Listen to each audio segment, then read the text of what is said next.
All right, so I'm going to start with a quick recap of our last session. As you all found Rainier rather than Floon in this decrepit warehouse on Candle Lane, which is in the southern part of Waterdeep, Nadok Ward. It's an area that's a little seedier than the rest of this large city, with the middle and the sea ward being more, how can I say, noble. In addition to finding Rainier wasn't alone. There was a lot of dead body, all having signs of the Zentarum on their neck, those snake tattoo that you've become familiar with at this point. But there was also 4 people that were still about on the second floor. You explored and managed to dispatch of them, discovered that they were Kanku, bird-like creatures that don't really have normal communication abilities outside of mimicking voices and repeating what they heard somewhere, usually a short time ago. You mentioned, they did mention something about the Xanathar, the sewers, and just the fact that they were tasked to leave none alive. You managed to get very little else as the City Watch then got involved. They arrived and everyone had their own little reaction. Kag-Ro was very quick to confessing to the murder of the Kanku, but was very quickly dismissed as this was clearly self-defense. And the creatures had been attacking. And there was sign, usually feathers, that proved that they were the one to have murdered the Zentarum. Zentarums being wanted, it's considered a illegal group on illegal group violence. You were dismissed without any problems with the City Watch, but were warned not to walk around so armed and armored, or people will think you're looking for trouble. In addition, you were told not to stick your nose in this. The City Watch would handle it. During the fight, some of you got wounded. Kag-Ro fell at some point, but through a second breath, determination to keep going, managed to wake himself up, get up, and assist. At that point, Cerise was also cornered after saving him from what might have been a killing blow. He returned to favor. Then they walked out to find Darius, who had also fallen, but not without taking one with him, while TeaLeaf was wrestling with the 4th. You took 3 of them down. 1 remained to be interrogated by the City Watch. You don't know what happened past that. Going home to lick your wounds, you returned to the pie shop, where it was time to discuss your next endeavor, but not before making a small side trip to a temple where you helped Rainier get healed. He also shared some information and things he had heard, kind of adding to the fact that he does believe that they took they took Floon to a Xanathar hideout somewhere in the sewers to interrogate him. But he believes that he was actually the target of said kidnapping. It turns out that Rainier is a noble, but a bit of a noble destitute at this point. His father was a lord of Waterdeep. Usually those are anonymous, but his father might have committed several crimes and is now deceased after an arrest and execution. But there's been massive amount of rumors of things he might have done, and he thinks that would have drawn negative attention. There's been rumors flying about a treasure that his father embezzled and hid somewhere. But he actually has no idea of any of that. He just thinks those are just theatrical spuns, things that people make up to excite their lives, and doesn't really believe in all of them. But if anybody does, then he could be in trouble, and he thinks Floon got taken instead of him. With that in mind, you now are at the pie shop, getting invigorated and getting ready for your next step. So you're all enjoying some pie, resting, and deciding your next course of action. So go ahead and discuss.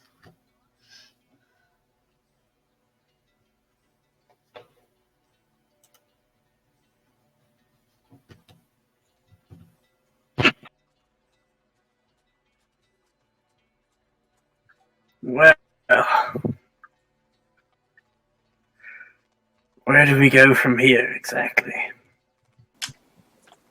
Well, our best information is sewers. After we've managed to get our pies and our coffee drank at least, these sewers are where they took Floon, and that is our mission, after all. I was hoping I might be able to stop by the market before we go, though. It seems that I'm taking a lot more damage when struck, and if there's to be more combat, perhaps I need to be better defensible. Purchasing yourself some better armor, I would say, is advisable. However, are we to search the entirety of the sewers? It is a large city, and I imagine they run under quite a large amount of it, too. Well, I would suggest that we look for more information on that. Perhaps Marla can help us with this, as Marla seems to have contacts that we do not know about. I might actually be able to help. Oh, you have more friends in low places, as it were? I have many friends in many places. I just have to go check the guy's name. Hold on.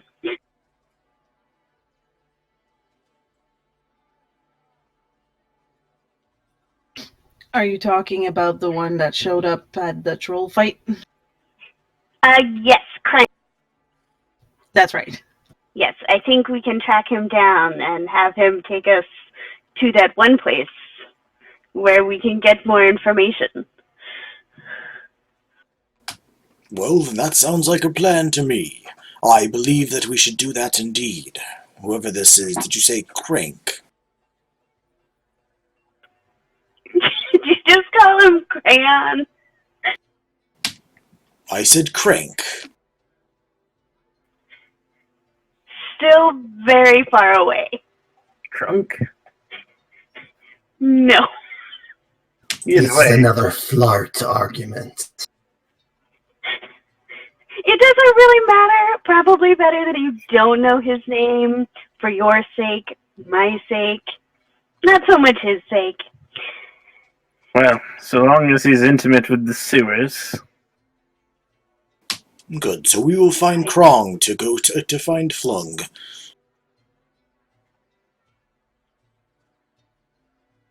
TeaLeaf holds a chuckle behind his paw.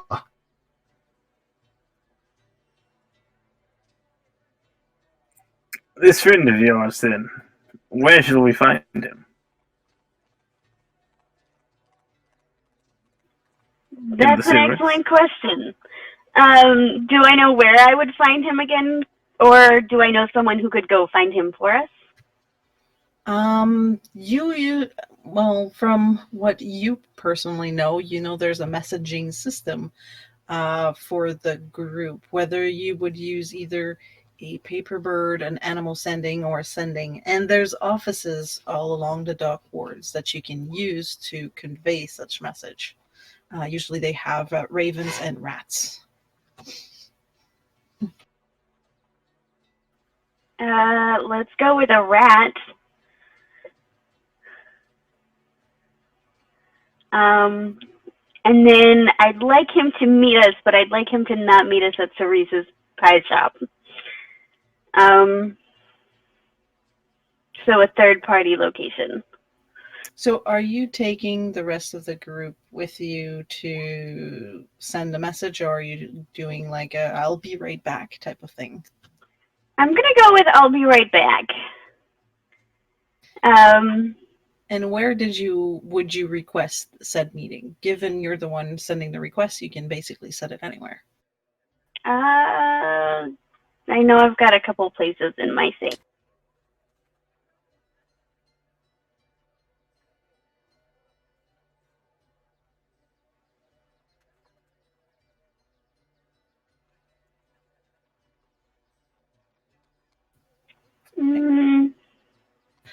So while Marla goes to set the meeting, and you can just send me either a whisper, or if you want to share it, you can just say where the meeting will be held. Is there anything else the group wants to discuss for a moment? Well, is the market open? Or are we in the middle of the night? No, you'd be in late afternoon, so the market would still be open. And on top of that, it's getting into the warmer season, so the sun is setting pretty late. I do not know how long it will take Marla to get her contact, but in the meantime, I think I'll do some shopping. Does anyone wish to join me? As he finishes eating his pie and drinking his coffee. I will. TeaLeaf kind of puts one of his many knives away and I need to refill my quiver. By the way, are you still all walking around fully armored and geared? Well, technically, I always have my chains with me. That's just part of the whole character thing. The guards know that.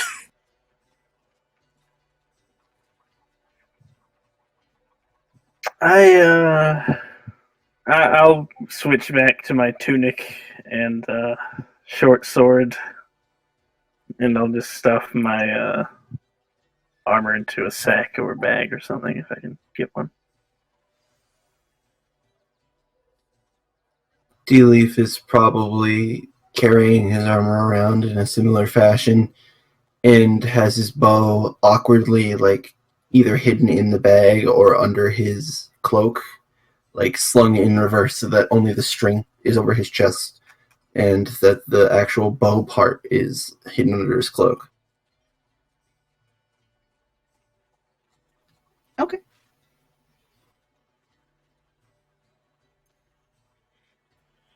Marla is still wearing her armor, but it's still underneath all of her other clothes.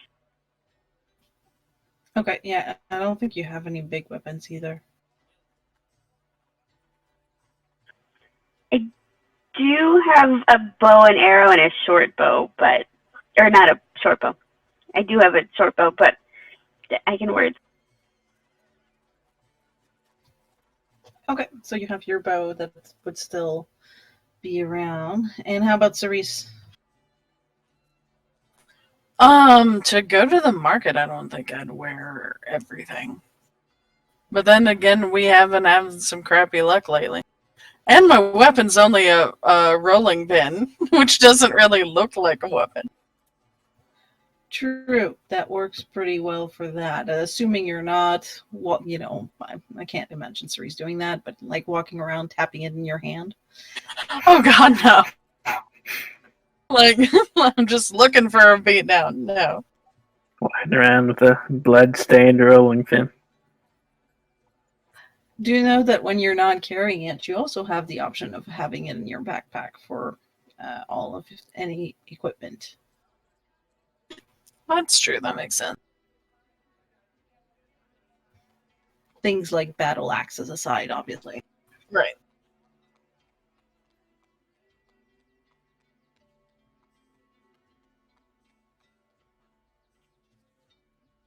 So what are you looking for in the market exactly, other than quiver refills, or are you just kind of wanting to do a little bit of an accessorizing using your funds to get some more supplies?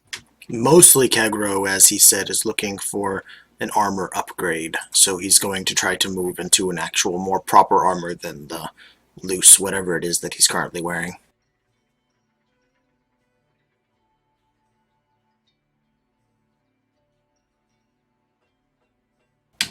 Would an armor smith have Goliath-sized armor?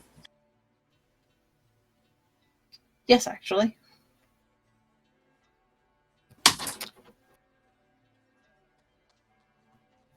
you wouldn't necessarily find it at the first blacksmith you're looking to, but you, having been here a while, would know where to go to find things that fit you.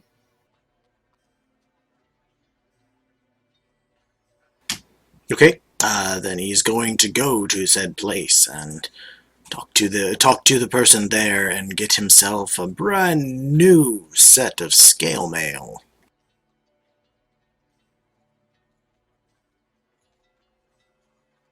Unless you want to have a conversation where your guy tries to convince him to buy something else.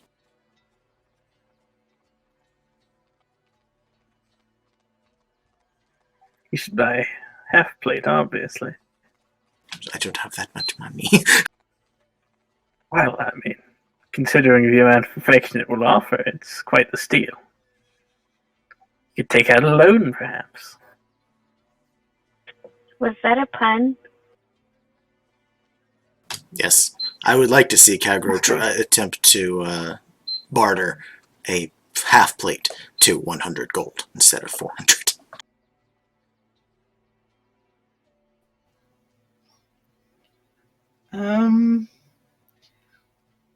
I don't have You my. can attempt it for roleplay purposes if you want.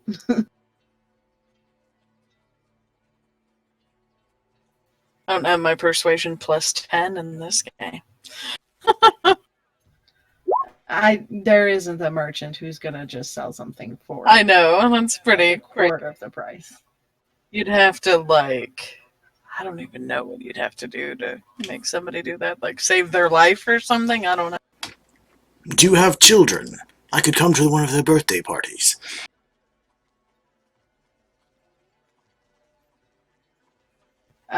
You'd get an answer along the lines of, that wouldn't be much of a birthday party if I ended up giving my armor away. I mean, it costs me more to make it.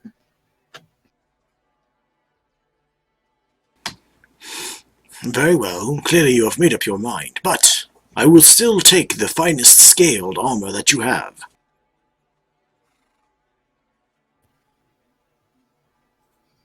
And with a 14 persuasion, how much is the scale mail? Wait a minute. 50 gold. With a 14 persuasion and bartering, for the exchange, he's going to pull out a piece of parchment with a quill. Say for your autograph, he'll do it for 45. Well, I suppose I can do that. Here you go, and he'll sign it.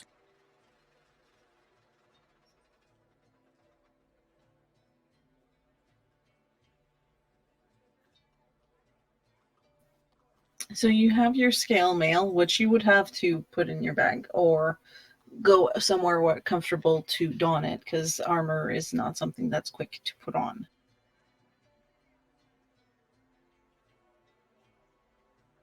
I suppose he'll take his time to just go find some place to adorn the armor. I don't remember what the timing for that is. The donning of that armor, I don't remember how long that takes. I think it's like 5 minutes or something. I was going to say full plate is 10, so it's got to be less than that. I have it right here. It's medium, so donning would take 5 minutes, and 1 minute to doff.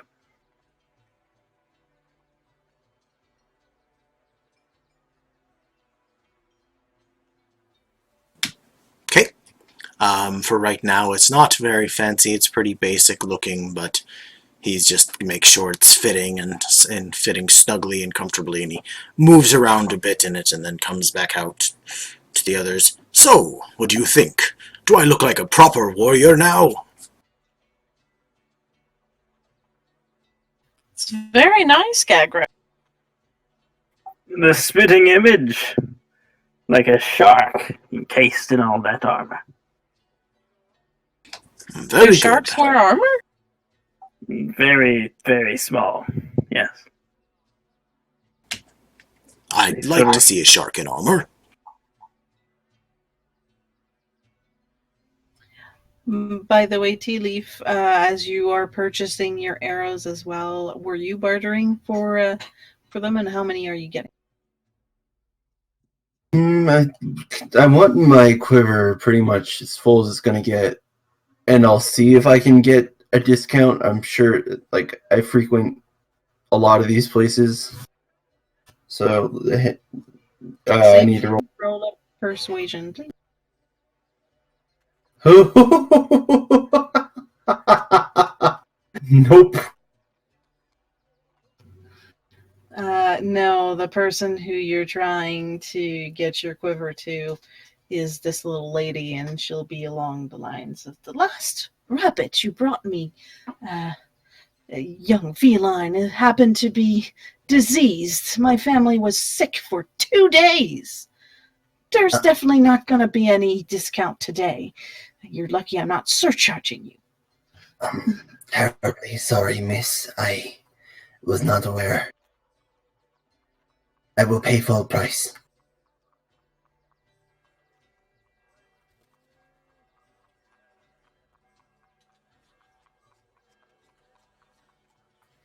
I have to find how much they sell them for, but they're usually in bundles of 20. Yeah, so it's 1 gold for 20. So how many did you want to gather? I'm probably going to go. I don't know if my quiver can hold 37. So probably.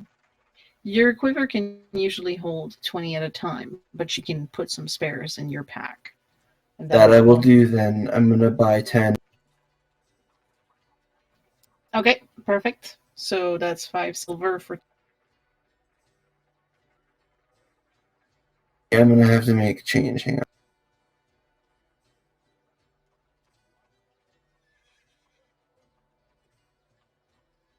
That's okay. Most of the merchants have all the coin types, so they'd be able to exchange it to you and Sweet. give you back the exchange. Was there anyone else who wanted to purchase anything? And by the way, Marla, at this point you'd be able to find the group back at the market. I'm assuming they would have left you a sign, or they would have told you that they were heading there as you were heading out, and you know where to find them. All right. Did I glean information or at least drag Krenz along with me? Oh, he's not with you. He just has the meeting is set, so you can bring the group to the meeting. Excellent. Then I will join them in the market secretly and quietly, and then I will surprise them.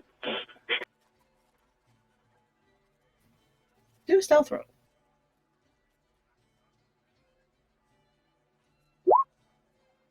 I do not surprise them. Huh. As you try to sneak around, the place is so busy that you try to get past some of the walkers by, get at a proper angle of sight, and one of the carriage passes by and a donkey steps in a rare puddle of water and splashes you. It draws a bit of attention as people around kind of gasp. You're not the only one to get splashed. And some of your compatriots turn around and see you. Marla, there you are. Unfortunate timing, it seems. Clearly. Oh, I smell like a wet donkey. I wonder why. It's quite all right. All of the city does. Given where we're planning on going, I imagine that it is the least of our worries. Your smell will be far worse by then. TeaLeaf's nose scrunches up just hearing. Yeah, I think Cerise is going to frown up at Darius. Don't worry, it'll be fine. You do not have my nose. No, but I've spent time in the sewers. It's cool. All right. Do you often venture down into the poop maze? Only when necessary. That is such a strange and yet curiously apt name for it. It's really not helping. Have you considered, T, possibly wearing some sort of mask or protective covering? It might not protect you entirely, but it might reduce it. Perhaps you could spray essential oils on it. I have some perfumes that you might be able to use. Perfumes would make it worse, Kag-Ro. They're even more overpowering than... Well, then just a face mask. I'm sure one of these lovely merchants would be able to help you. Alright, I'll go take a look around. Perhaps you can find something to plug your nose at very least. And now that I think about it, perhaps I should do that as well. I do not have such a strong nose as Leaf, but I do not think I'd like the smell much. Do you think wax would work? I suppose if you breathe out of your mouth. Which offers its own dangers. You have a point.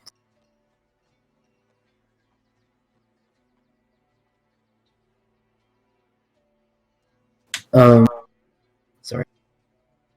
That's fine.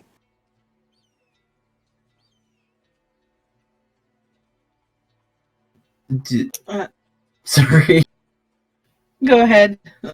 I was just gonna ask, is there anywhere nearby I could go get a mask? Yes, there's definitely all kinds of trinket merchants on various area. You would be right now in the main markets, so you have stalls and the likes. You'd have a limited selection there. If you wanted masks, you'd have to go a little further down to the trade wards. Are we in a hurry? I don't know. Did you manage to get in contact with your, contact, Marla? He will meet us later at the Coliseum. Well, I suppose not too big a hurry then. As long as we make it to the Coliseum in time. Good. We're doing him a favor. He can wait. All right then. I will go look for a mask. Kag-Ro is going to accompany Leaf and see if he can find himself a mask as well.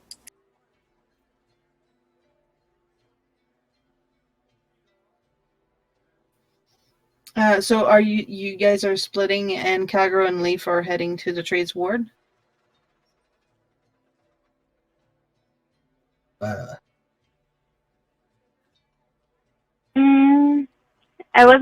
don't think we were splitting. I think we were... Okay. And that's what I was asking, because I wasn't sure if I understood properly. So then you'll be heading there. It's about a 15-20 minutes walk. If you're walking at a pretty quick pace. If not, you could always take a coach, and you'll be there in like 2. But if you're walking, you get there. Is there a particular set of masks that you're looking for? Is there something special about them? I just want something that covers my face without being too obstructive. Basically, just like a bandana. Okay. So, you'd probably find things that were more towards specialized adventuring gear, because they would also have like more ornate places with like masquerade ball type of mask with feathers and gems and glitters and all of that good stuff. But if you're going for something more covert, specialized adventurer shops could have them. The price would range anything between 5 copper and a full gold, depending on how ornate and sturdy you would be looking for. Maybe we should all get matching masks. Then we could have our own little party. We could call ourselves the Masked Mirage, or something along those lines. You'll have fun with that. No. When we walk past like all the super fancy ones, Cerise like stops and just gawks at them for a minute. There's not much room for a mask underneath my helmet.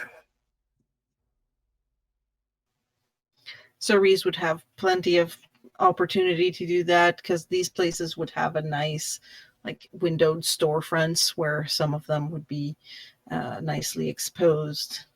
As for the adventuring masks, you'd have to go in and explore a few shops. You eventually find one. They have, like, the very basic that I said, about 5 copper a piece would be nothing much more than a black band. Well, they did have other colors too, of cloth with 2 holes for your eyes. Do they have any kind of masks that might be used by miners or fishermen for scent filtration?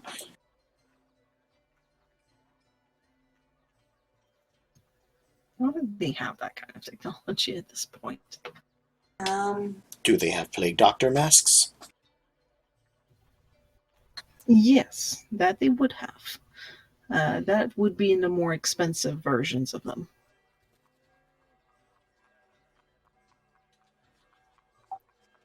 I mean, that would work. Unless the point is, except perhaps for TeaLeaf. I don't think it would fit over my nose. Well, don't they have beaks? So they would fit over your nose. Yes, but they're stuffed full of smelly things and Also, overpowering smells. So. Also, they're very thin at the end. I don't think a cat's muzzle would fit inside that thing. Well, Kag-Ro is going to get one. They would have some that have different builds to them. The ones you're used to see are for humans, but they would have them shaped to different races. Tabaxi is fairly rare, but might actually fit for like an elvenkin if your face is narrow. If your face is large, you could use those that are built for various larger races, such as Goliath and half-orcs.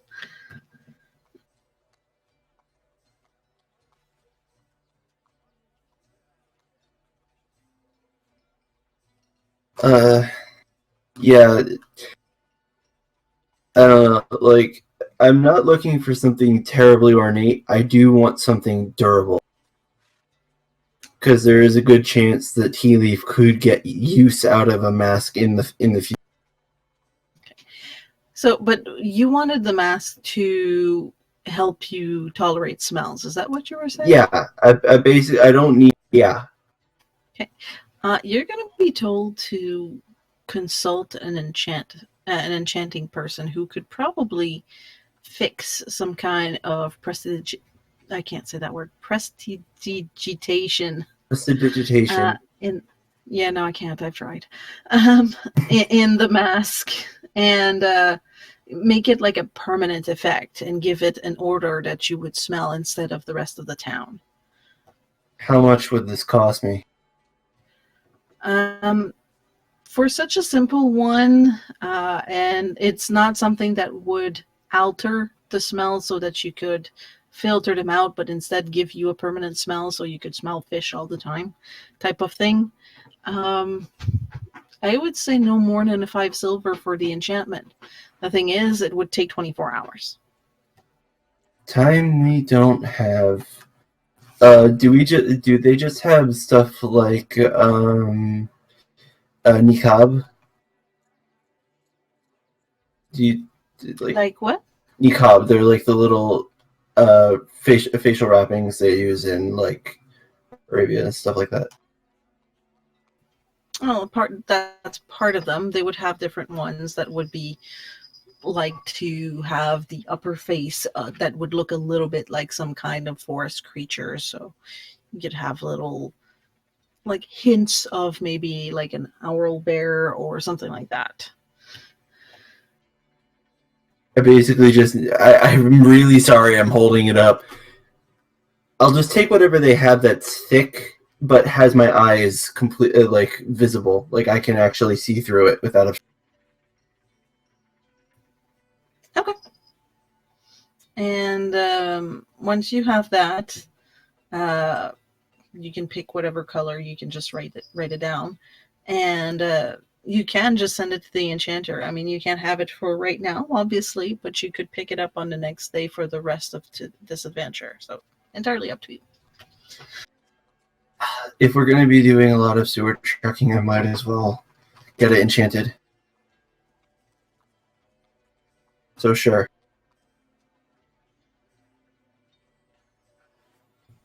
Okay.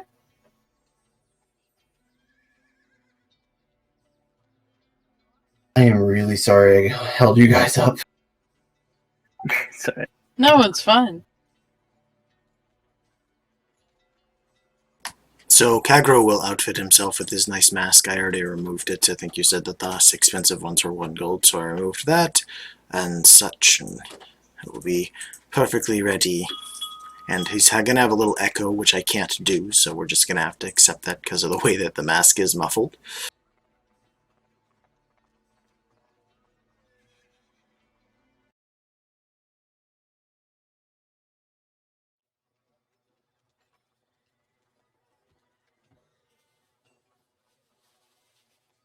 So now that you have your mask, is there anything else anyone would need for supplies of any type?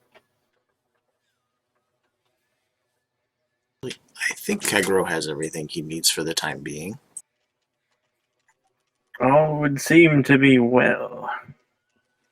I believe we are a well-supplied group as is. And in that case, Marla, have you shared with the group about the meeting, the time, and the place? Yeah, I did. I said we were going to meet him at the Coliseum. Although I didn't have a time, so I didn't give them that at the time. Do you folks think that I should use my disguise for this meeting?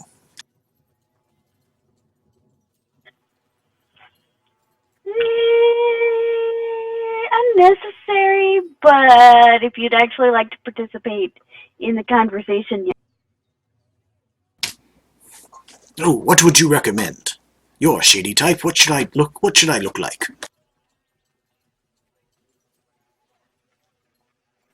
If you don't go in disguise, it'll be louder around us, and we'll be able to have this conversation better without being overheard.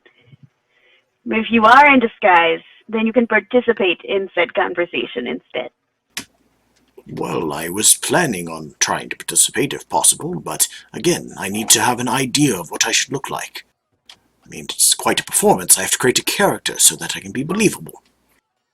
I'm not going to give you all the answers, Kag-Ro. I gave you your options. Oh, go as a halfling. I can't do that. They're far too short. You do look quite impressive in your armor, however.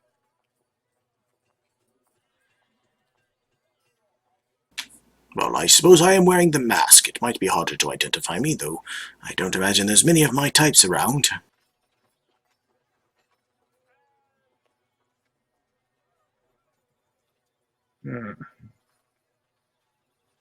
So Kag-Ro is, since he's not really getting any ideas, going to look around the market and try to find the shadiest looking people he can possibly find.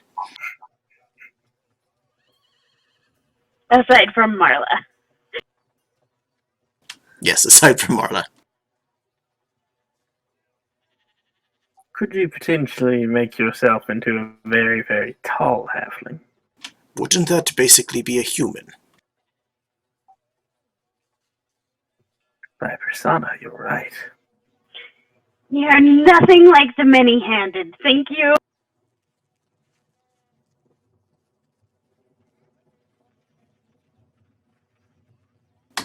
Aha! I have an idea. And he looks over to TeaLeaf. You look like you're up to no good sometimes. I could just look similar to you. You know, I was actually thinking the same thing, and then you used it as an insult to me.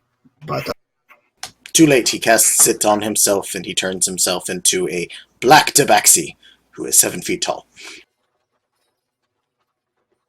you actually look quite suave like that.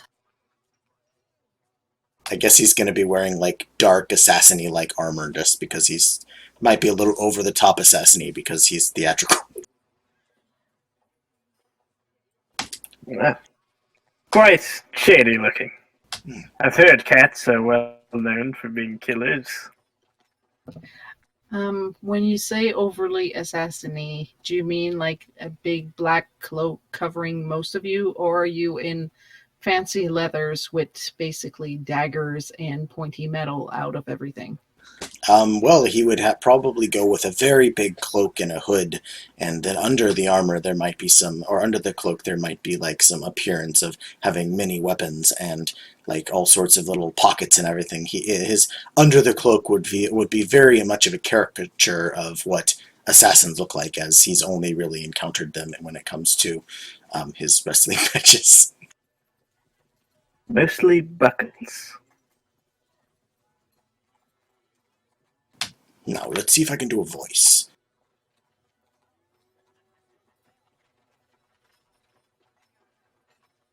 I will be the judge of this. I will be the judge of this. No, that does not work. I will be the judge of this. This will work. Closer.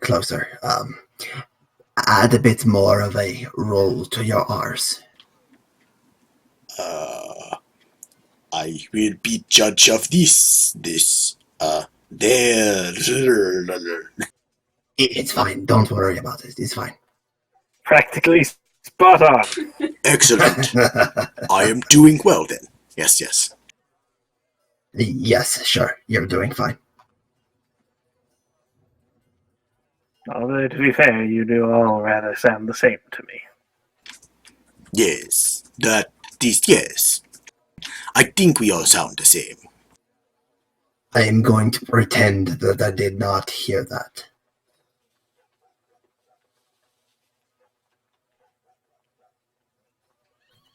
So as you're practicing and talking this over, you're able to make your way to the Colosseum. It's another half an hour walk. Again, unless you take a carriage. You have to let me know if you do so. You'll have to lower your coinage a little bit. But if you take a walk there, you're able to practice. You'll notice that on the way, every time there's a patrol of City Watch, they all turn to look at you pass. It's a shame we can't all disguise ourselves, so. Kag-Ro pulls his cloak tighter and lowers his hood and tries to look extra dark and mysterious. Nothing like pulling your hood, dark hood down in the middle of a street, people colorfully dressed and almost mid-festivities to look inconspicuous.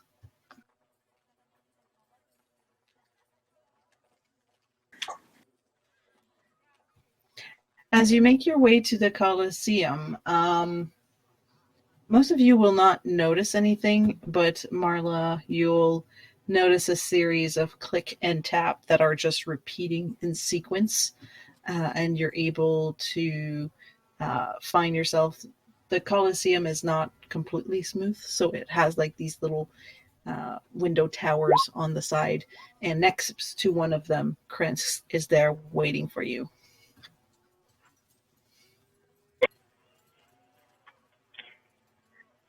So, have you solved your problem yet? I have someone to help. Are they actual help, or are they just as incompetent as you? You know, you're not helping yourself. No, but I can help you.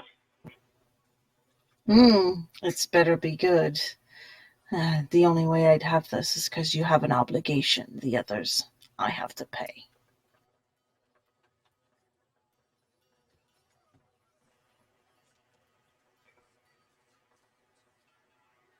I'm squinting real hard at him, but I need the information.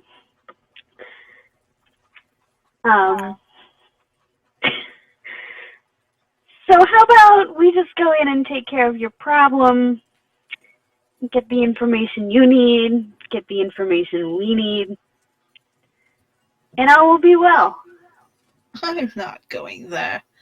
But if you want the entrance, actually, there's 3, but the easiest way is in the market. All right. You know, the stand that keeps changing has this little fenced yard in the back that's kind of there to hold its supplies. You know the one. He kind of gives you a very knowingly nods, and you would be familiar. The last box. You lift it, there's a ladder down. Not the usual entrance for the maintenance city people, but the City Watch don't know about it. All right. We'll take care of your mole, get our information, and we get to keep anything we find inside.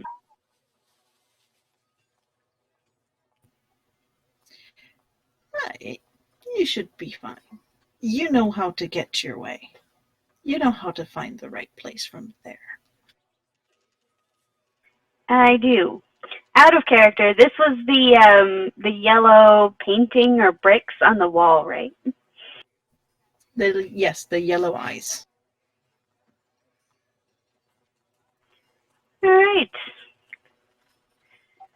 Wait. So I'll tell the boss I've solved your problem when we're done. He has, like, unlike last time, he has this little weird hat that is just like grayed and kind of works with how some of the villagers walk around, and he'll just kind of give it a tip and then starts to walk away. Slimy. I would have to agree with that assessment, that's for certain.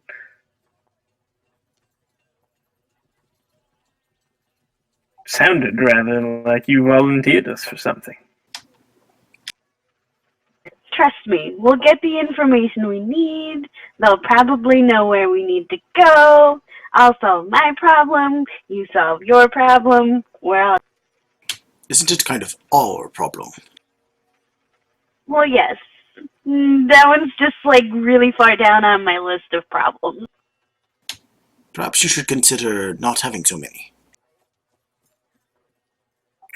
What is this mole he was speaking of? Yes, are we going to go kill something fuzzy? Not quite.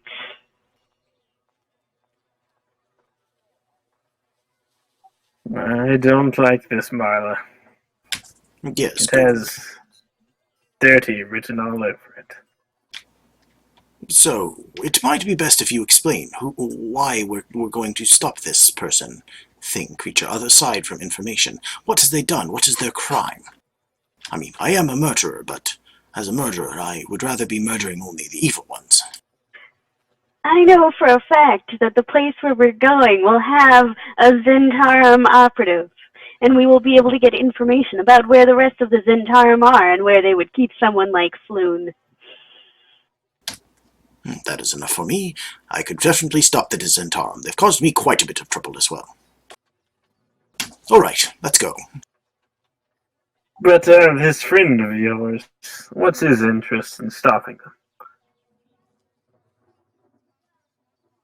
The Zentarum have done him wrong. Yes, they're a terrible lot. They're always trying to rig fights and do other such horrible, horrible things. I'm sure them either ending up in jail would not be a bad thing. No, they might learn something from it.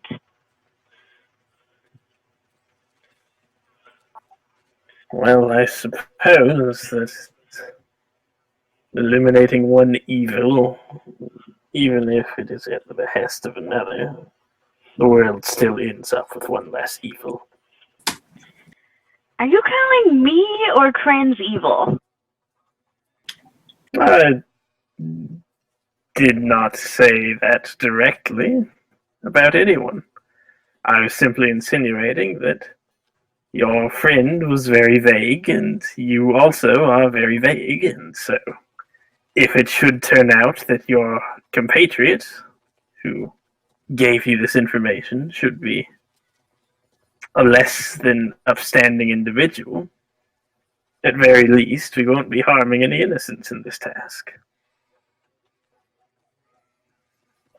Less than upstanding, you say? Are you evil, Marla?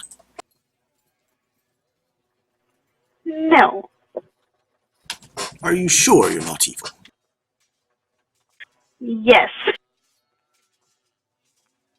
Alright, that's enough for me. Does, hang on.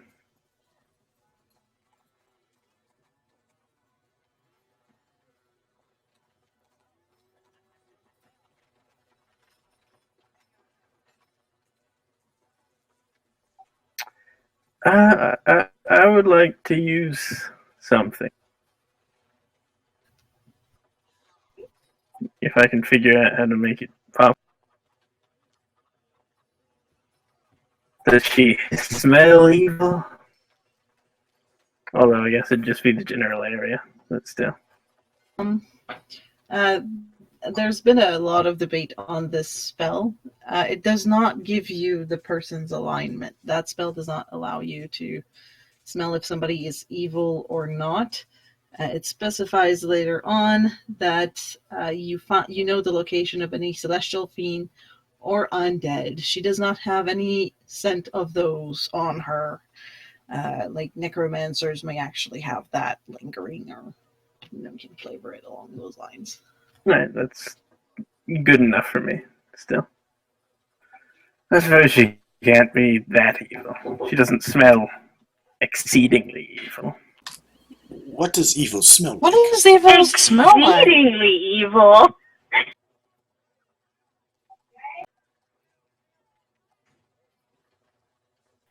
My mother would be offended at such an insinuation that her dearest daughter could be evil. You know, you sound rather evil, that. But regardless, we have goals to meet. Let us go to these sewers and find the rat. I mean, the mole, the rodent of some sort. Rat, mole, same. The rodent. I think we'll go with the rodent. Do you head straight to destination, or do you wait till after dark? I'm not opposed to going now, but I feel like it would be easier to sneak everyone in after dark. Well, by the time that dark happens, the Kag-Ro's disguise spell is over, so. It's entirely up to you. The streets are rather busy, including in the market where that yard is. It's fenced, but the fence isn't high. Wouldn't be a trouble for Marla and Cerise, but the rest of you would be at slight disadvantage unless you have a plan in mind.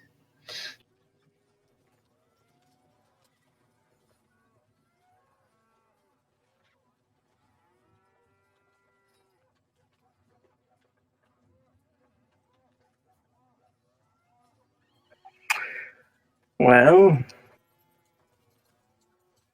a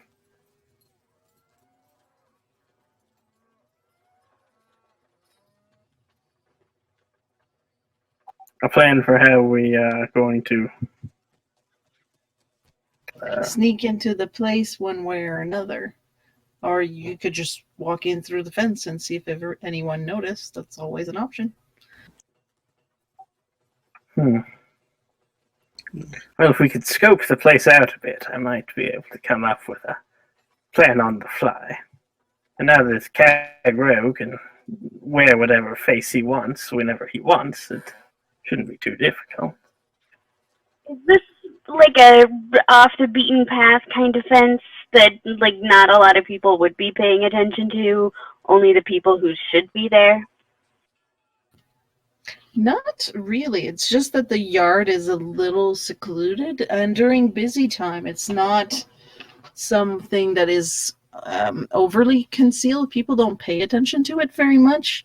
The traveling merchants that go in front of it are usually not there with popular gear, so they don't get very many customers, usually done on purpose. But there's still traffic back and forth, so you'd be risking a bunch of 5 people going in the backyard. You see a couple of heads. As they lean down, they suddenly disappear and no one comes back up. That would be a little odd. Perhaps we could wait till dark. Now that I think about it, that might help. Skies won't last that long, but I might not need it with the mask and all. So, perhaps we should also get a look during the day, as Darius suggested. Might be a plan. I mean, I would suggest a distraction, but being that all 5 of us need to get under there, that would be sort of counterproductive, would it not? I mean, I can think of something, but there's no guarantee it would work. And what would that something be? Please, speak.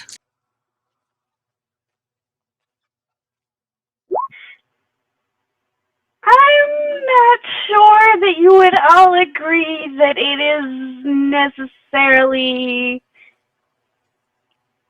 good. Oh. So you are evil. That's not what I said. And here I was thinking you smelled clean. But if you're not good, then are you not evil?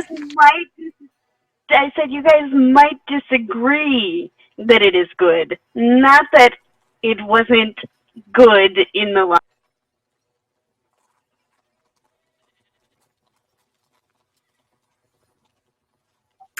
Well, I suppose there's no harm in suggesting a plan. Yes. Can't know unless you at least tell us what it is. We could hide an object on someone and accuse them of theft, thereby creating a distraction that would allow us to sneak in to the sewers. They would have to be not expensive objects, because otherwise they'd spend many years in prison for a crime they did not commit. You don't know that. You don't know that he hasn't committed it, or that he wouldn't at some point commit it. Well, yes, but if you were just randomly walking around the market and someone had put, some very expensive jewelry on you, for example, the guards caught you and arrested you, would you not be unhappy with the fact that you might get a very long sentence for thievery? What if instead I found someone who was already in the process of thieving, pickpocketing, and pointed them out to the guards? Well, how would you know? Because I would know. And how would you know? Because I was trained to pay attention to such things. Why? As a merchant, I must be on my toes at all times.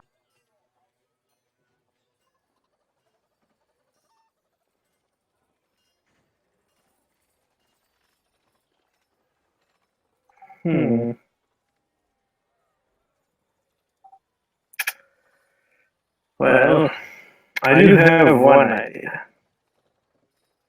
You do not wish to frame an innocent man. Unless I'm the only one with qualms against such a thing here. Well, no, of course not. But Marla seems to claim that this person that we will find will not be innocent. They will be innocent of the crime we're accusing them of. Hence the alternative, find someone already in the process of being a pickpocket and point them out exceptionally.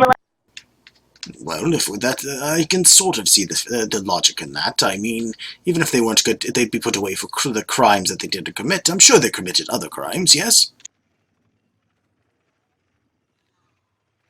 Well, yes, but we'll be committing a crime and framing them for a crime that they did not commit. No, we're not framing anyone in this version of the plan. In this version of the plan, we are finding someone who is committing a crime and pointing them out to get them in trouble, thereby causing a commotion and giving us a... I suppose that's true, if we were so lucky as to find such a crime in in progress. Whilst Sometimes you don't even need to find an actual one. You just need to yell thief and everyone will go crazy. Even if there isn't a... What was that? What was that, Leaf?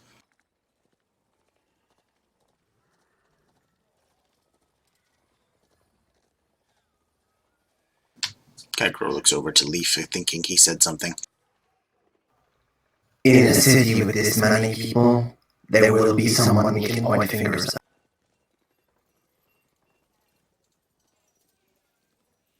Especially at night. And Darius, did you share your idea? Because I don't think anybody actually knows what you had in mind either.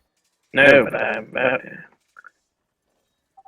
I do have this one idea, though, and hear me out on this. Okay. So, do you remember the plan I had to get into the warehouse, yes? I do not. What? Alright, well, this is Warehouse Entry Part 2, the sewers this time.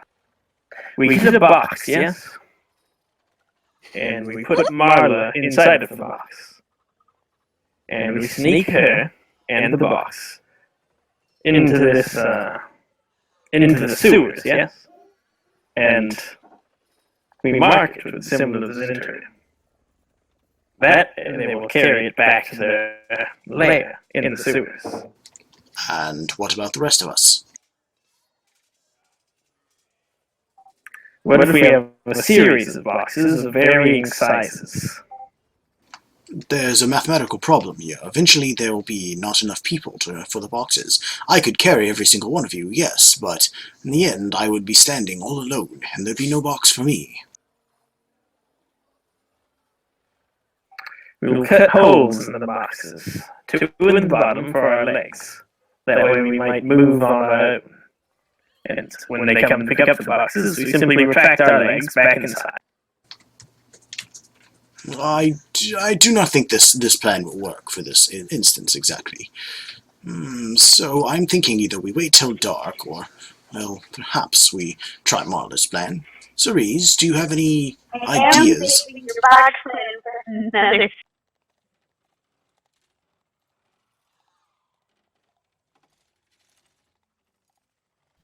First of all, Marla, run an insight just a second.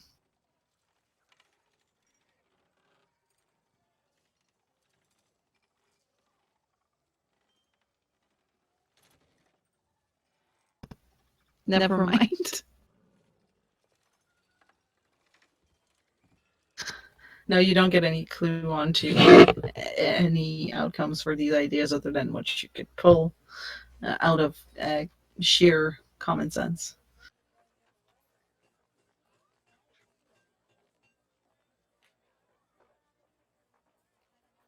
I feel like that plan would work on a rich person.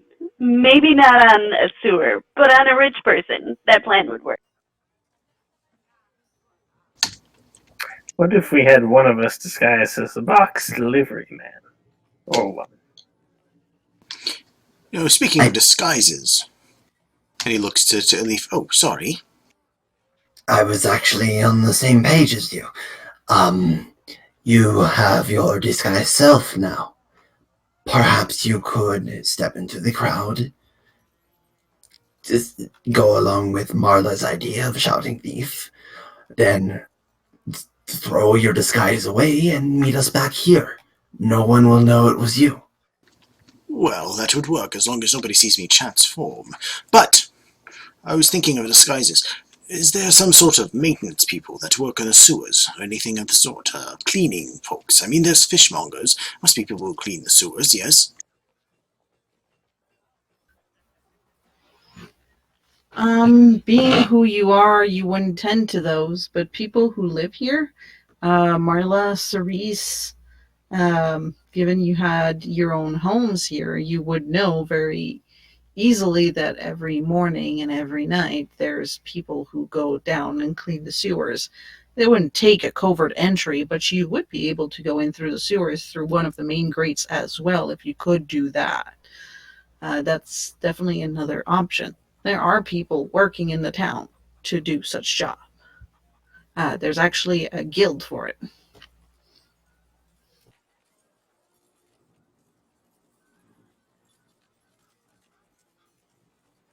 Is there anything this town doesn't have a guild for? Entertainers. No, they have that. But yes, I was thinking that if there are workers that travel the sewers and that sort of thing, perhaps we could simply get their outfits, and we could all just go in there and pretend we're workers there. Shouldn't be too hard to look like a common folk.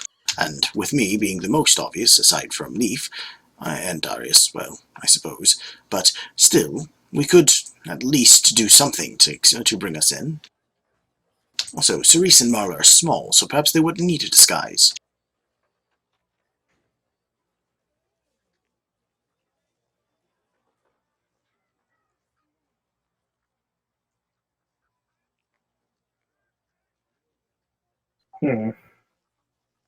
Because we could smuggle them in boxes, right?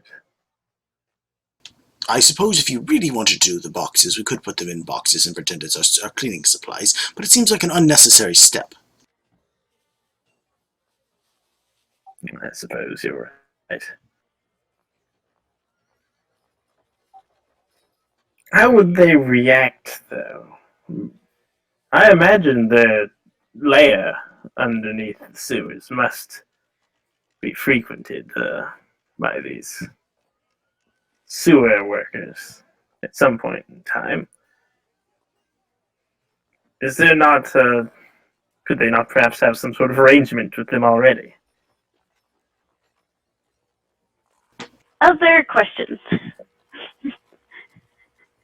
What are the consequences for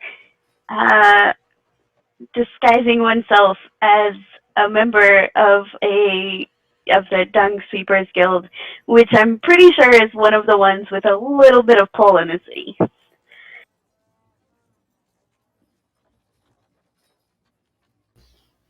Because it is a guild, by law, if you're using it to place, and they proved that you used it to incriminate them wrongfully, you'd be looking at jail and fine, and that's going to be dependent on the outcome. However, if you're just impersonating them and they can't really say why, just for one reason or another, it's the guild themselves that will rain down onto you. They're the Dung Sweeper Guild, so you've heard all kinds of nasty tale, from the obvious, Cerise's pie shop getting very badly smelly and backlogged, to using your homes as dump sites. Yeah, I don't think the poop smiths are the right people to aggravate in this. So I don't think they would be able to pin criminal intent on most of the people. However, I don't think that this is a good disguise in this particular instance, because there are some people you don't make. I don't suppose there's any sort of rat catchers or pest service. Let me check. Wait I till bet dark you there are. go in there when no one's paying attention.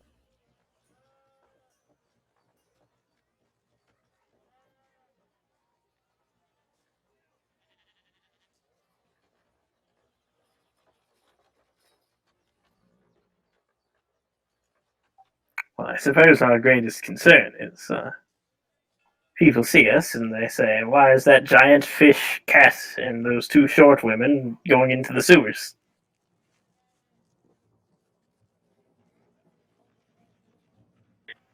To which I will tell them we're going on a secret mission. Or maybe we could just make ourselves look like we live there.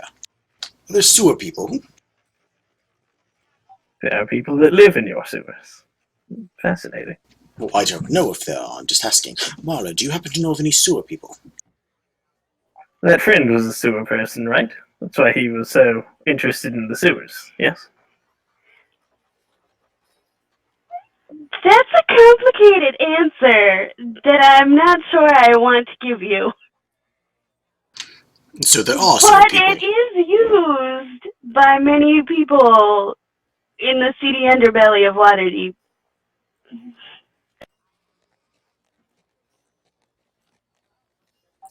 Well, of course, I imagine it is the seediest and most underbelly part of Waterdeep. It is underneath the rest of the city, after all. Maybe we don't want to go there if it's so underbelly-ish. Well, yes, but that's where Flop is. Oh, And they frequently send adventurers down to help take care of the seedy underbelly. So we could just say we're on a secret mission to solve an infestation of sewer people. Ah, perhaps we could use the troll from the Yawning Portal and say that the troll had minions and they're planning on invading the surface and we're going to go fight them off at the behest of a very rich lord. Do these sewers lead out into the ocean anyway? Yes, they do. That's something that would also be common knowledge to the people residing here. There are openings that do lead to some water. They're not underwater though.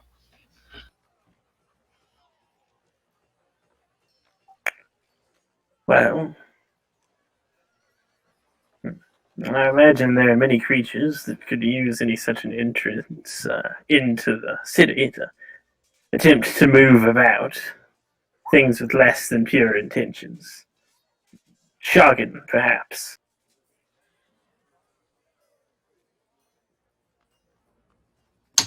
So it sounds like we have a lot of plans. We should probably find one and vote on one, so that we may continue and find Flark.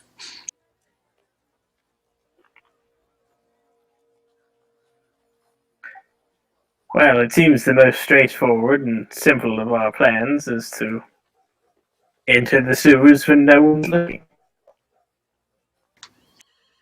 Or claim that there's an infestation and we don't even have to go in disguised. Indeed, if anyone asks, at very least, yeah. Well, I still would have to go in disguise, unfortunately, because there would be a lot of questions of people. Why is the Unchained Devil wandering around the sewers taking care of infestations? It seems like rather under him, does not? Sure. Under him. Well, I'm just saying, I am a somewhat famous fellow. It's not normal for my type to go wandering around the sewers. We tend to stick to the more luxurious areas, where the fans are.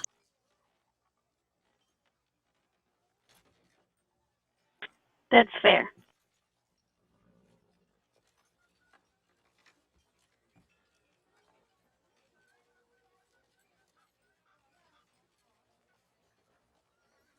So, we're going with the honest route, just going to walk into the sewers, but we'll have to take a not secret entrance, if we want to do that.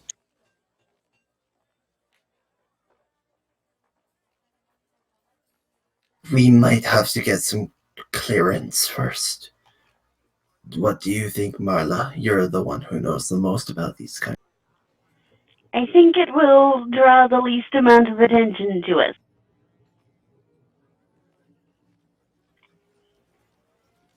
Sometimes it's better to expect not to be noticed and just go for it.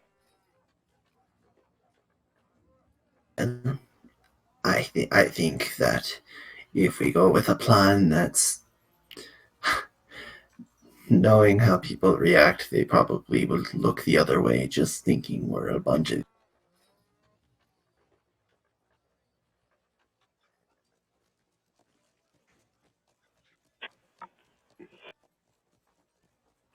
It's amazing how much acting normal will get you away with things. That sentence got away from me.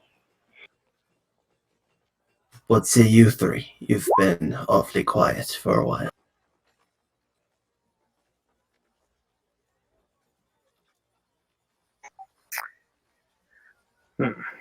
Well, I still believe that the best option is to attempt to sneak in at a quiet time. We could also, bribe the gods. They're pretty susceptible to that sort of thing.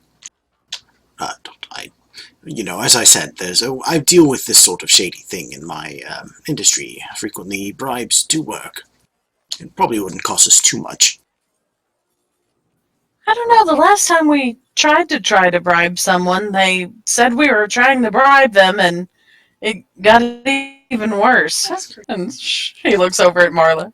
Well, yes, but you have to keep in mind those were City Watch fellows. Higher-ranking officials, investigators, detectives, that sort of thing. More legitimate people. The kind of guards that guard the sewer aren't exactly the highest ranking in the City Guard. And they don't get paid nearly as well. I suppose that makes sense. I'm like 80% sure that there aren't any guards around this particular hole. Well, I was Make speaking that about... 95% sure. Well, I was talking about the more direct, legitimate, the direct entrance, if we were to take that path.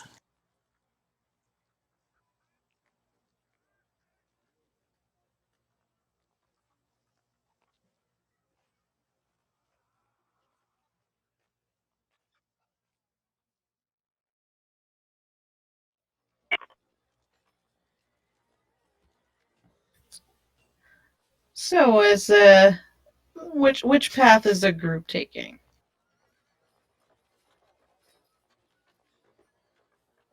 Let's put it to a vote then, yes? Lay out the options, and we'll all throw our vote into one.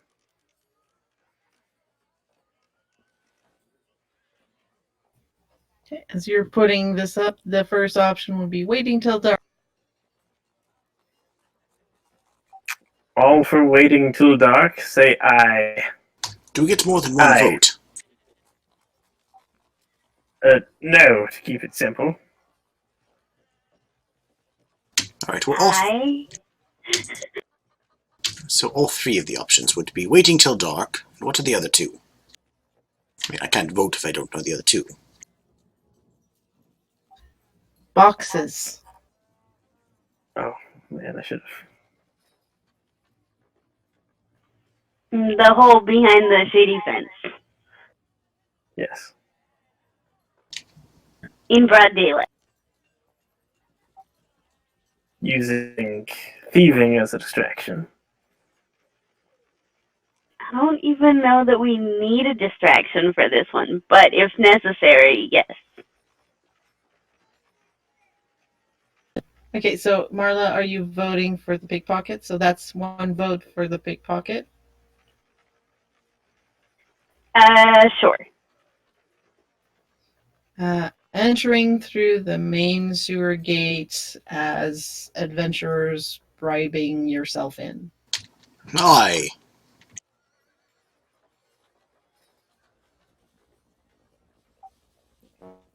TeaLeaf and Cerise.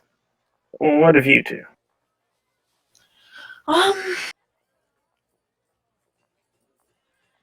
I am between the hide in plain sight option and the hide in the dark option.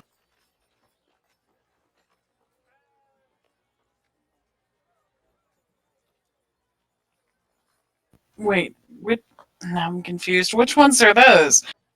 Okay, so just to clarify, the three options are going into the front gate like a normal person and just being adventurers and bribing the guards, sneaking in and using thieving as a distraction, which is, I believe, Marla's plan. And I think the last one, and I'm not sure if the boxes count as an actual, or if the boxes were one of the votes, but I do believe there was a wait till dark option as well.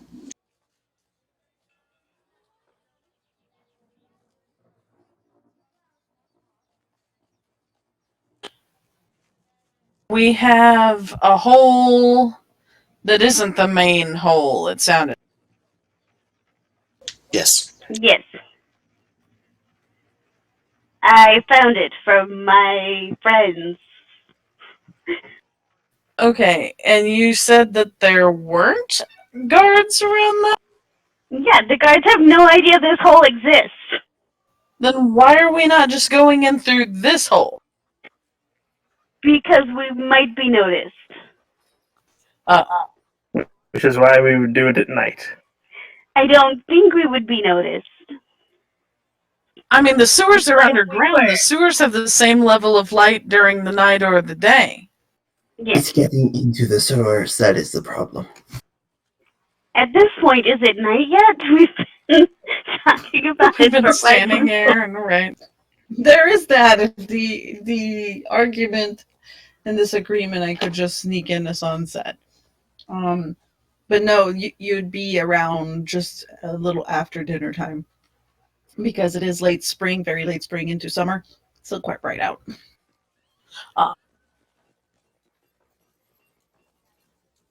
I'm going to have to go with my hunter instincts here. I vote that we wait until dark. That is 2 for wait till dark, then, yes.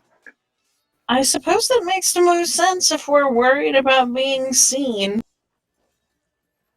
Well then, all the discussion was for nothing, as that was the first suggestion.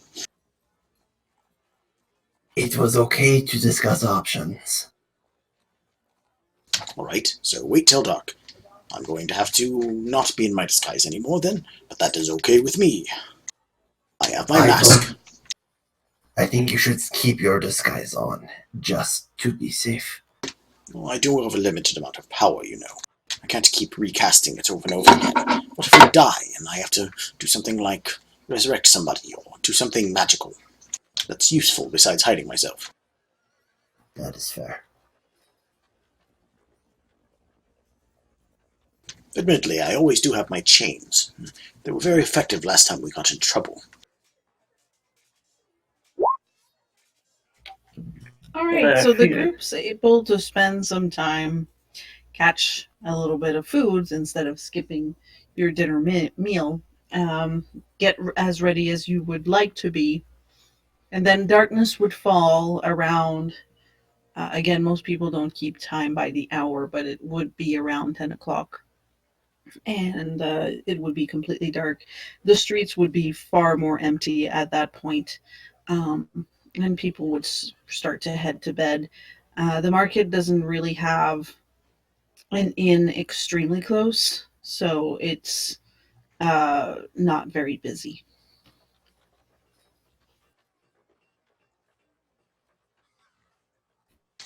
So as you all leave to go there and you're arranging to go in, first of all, Kag-Ro, do you redisguise or are you just going normally? I guess he will redisguise himself as a black tabaxi again. Alright. I need everyone to roll a stealth check. You have advantage. I have nothing because I have disadvantage at the moment. Yeah, same. Oof.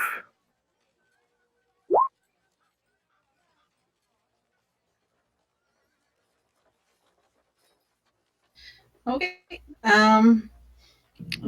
This is a group check, so Darius, you make a little bit more noise, but the luck is that the group passing by is able to camouflage it as the normal creaking and cracking of nighttime city that happens with a few cats jumping on places, other nocturnal animals.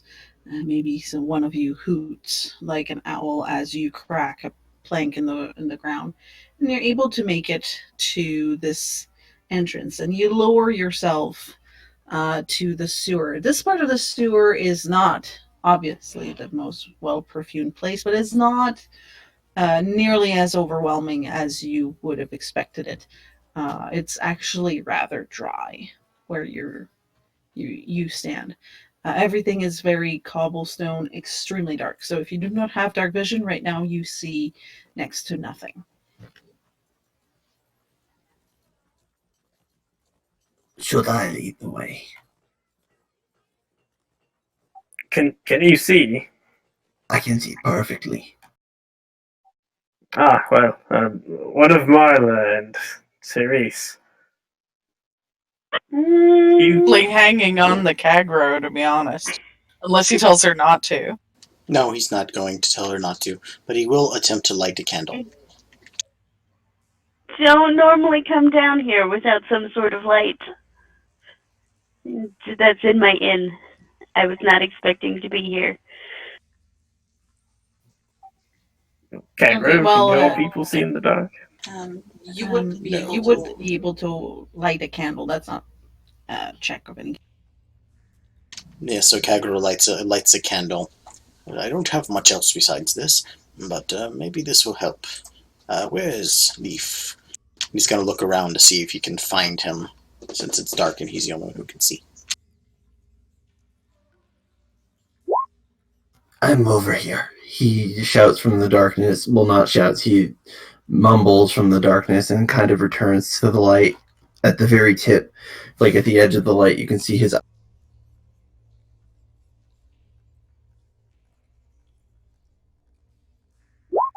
Did anyone have a rope or string that we might be able to use to follow him? I brought my rope. Does he know where he's going or what he's looking for? That is a fair point. Alright, you're gonna look on the walls and you're gonna look for some yellow eyes, and then we're gonna follow them. Understood. And we're gonna keep an eye out or an ear out for sounds, and if you start to hear them, we're gonna get a little bit more stealthy. We might have to put out our candle. Well, I can put out the candle now if we give the rope to Leaf so that Leaf can lead us. I would, yes, I would do that. Alright. Follow the rope, look for the yellow eyes. Are we in a single file line, or how is this work? Carry the rope, we would need to be, yes. I have string on me if you guys just want me to use the string. I also have rope. I think string and rope are part of like the adventurer's pack or something. I think they are. String is not, but rope is. String is in something because I have some. Burglar's pack would be my guess. Not that you're a burglar or anything. No, it must be the merchant's pack. I assumed it was because he was a cat.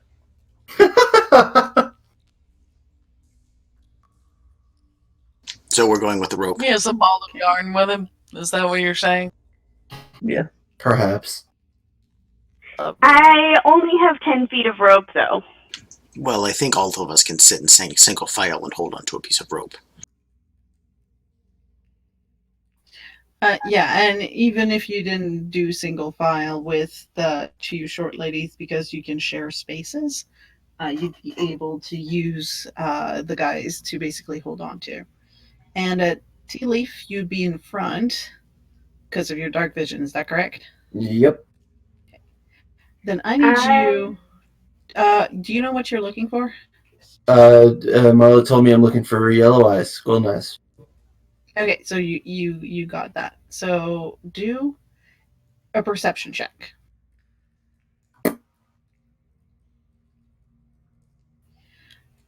So you manage to navigate the sewers. It doesn't take you as long as you thought to find the first eye. It takes just a few minutes. You find one along a path. You start to head down. You get a few veer points into the corners. They're usually placed either at the top or at the bottom of the sewers, so it's not directly in your face. But you're able to spot them and take the right turns here and there. You descend to the point where you reach a level. You're kind of like on a ledge, and there's water streaming next to you. The ledge is about 5 feet wide, so you don't have a lot of space to walk.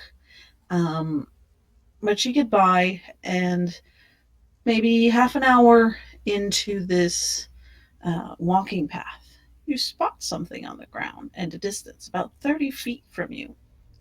It's on the floor. It looks like a pile of blubber. You really don't know what it is. I make a would it be what would it be, what check would I make to see if I can smell anything particular from, not that TeaLeaf's nose is already fucking destroyed from this. Just do a perception.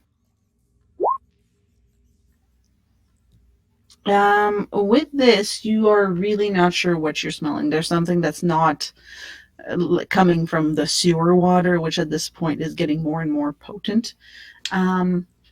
But there's something else, and that's your nose is picking it up. The thing on the floor, you are really not familiar with that smell. It is just odd. It has an odd, like, earthy smell and something almost chemical to your nostrils. You know there's a turn around because from there you smell blood and rot. TeaLeaf gags a bit more than he has for this entire sewer trip.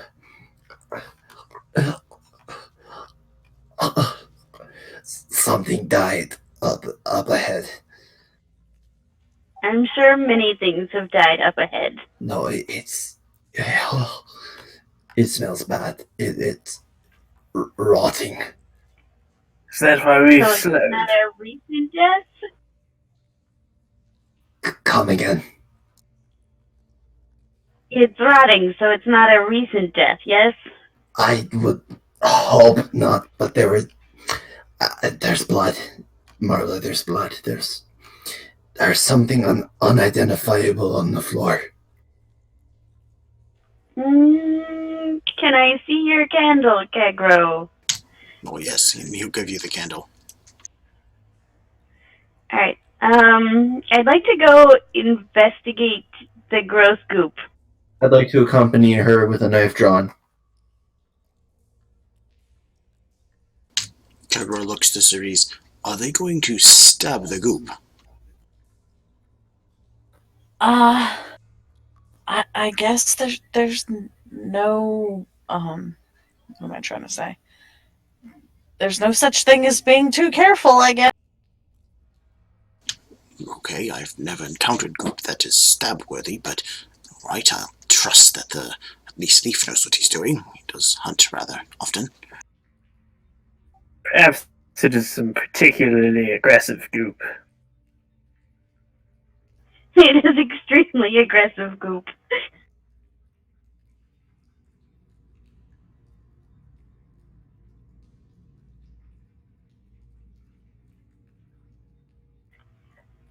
Glory, glory, hallelujah. Okay, so as you get there, Marla, it's just the smell is overwhelming, and other than poking it, it's not doing much. Every time you poke it, it starts to ooze a weird dark purple color with what looks to be almost like greenish spore in it, like chunks. And it's just nasty. But TeaLeaf, as you go to investigate, you spot something that looks a little different, and you're able to flip the thing over. And as you flip it, you get that this is like a big ball of ooze that has that once had a big eye that's now a complete dead eye locked open, and a big open mouth. It looks like it was a ball that had this on it. You are not familiar with these, but this is clearly a deceased creature. TeaLeaf's hand trembles with his knife in it. What is that thing?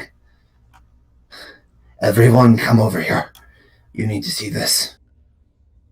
Okay. And then Do not get too close to it. So it looks like a goopy blood thing with eyes. That's not something I've seen before. Not only that, but it is very, very diseased. He returns his knife to his hilt. Look at it. It's he starts gagging. We'll just push it in the water or something. We'll walk by it. It's not a sentient creature, is it? Whatever. At that time. Sorry. Well, I suppose that might not be all of it.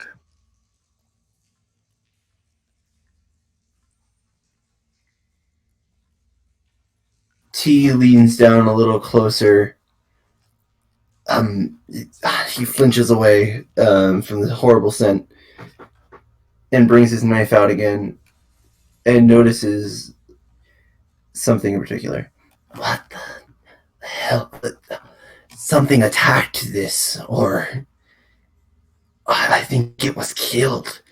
It's been cut. It's hacked apart. Well, we are on the trail of a creature, of people that have kidnapped and very likely killed people before, so killing a creature doesn't seem too out of bounds.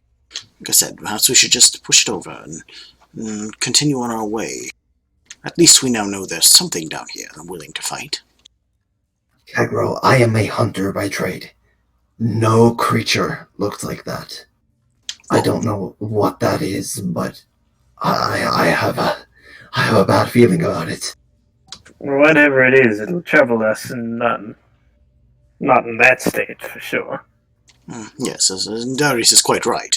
I mean, it's dead after all. What is it going to do to us? I mean, assuming that we don't touch the strange purple goo that's coming out of it. I don't know. My instincts tell me there might be more. I don't know anything about this thing. Well, if there are more, we know that they can die. That is a fair point. Well, where did it come from? Maybe it was up or down? I don't know. What is about the sewers? And he starts looking around in general, like up above. The candlelight is not with him, so he can't really hold the candle up or anything, but he's looking up and he's looking down and he's looking to the sides to see like he might pick up a trail of where it came from.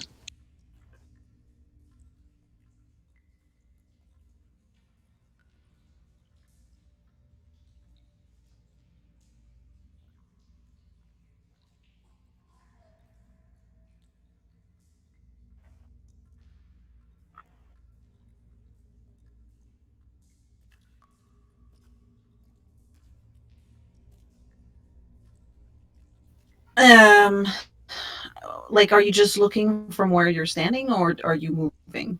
Well, he's not going to move too far. I mean, there's people in his way for starters. But also, he's just generally looking around the area to see if there's like a trail of goopy slime that might match the creature. Oh, do an investigation.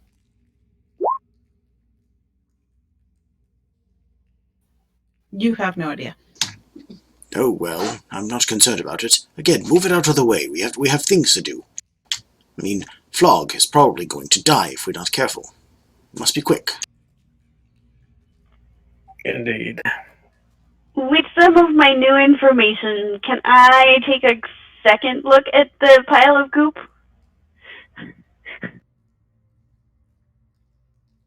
What are you trying to assess?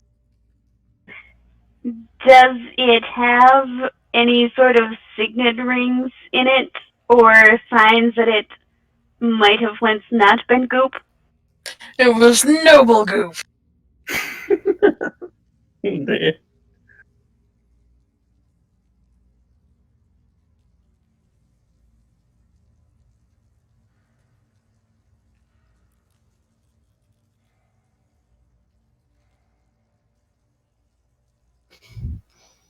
With that insight, you get a sense that perhaps this was guarding the place.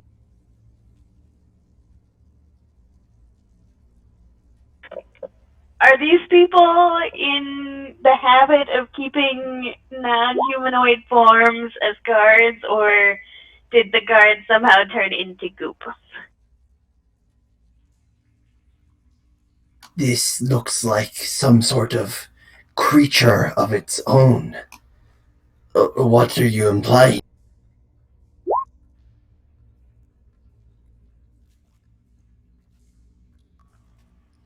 I'm implying that the door we need is right here, and this was supposed to be keeping an eye on the door. Comrades, you have been poking at this thing for quite a while. It's starting to disturb me. I'm sorry, I've never seen anything like this before. The door to our left, right here. Then if Kag-Ro can, he's just going to step over the creature and start heading towards the door that she points to. Yeah, you can, because technically the space Marla takes, you can basically walk over her. Alright, well. I'm gonna He follow. stops and looks to see if he's going to be attacked. What's his face? There's no sound. Oh, it seems safe enough. Come on, let's get through this door and do whatever it is we're trying to do. We've got to fly and flom! Wait. We've made it this far with candlelight and cat eyes alone. Should we strike up a torch at this point?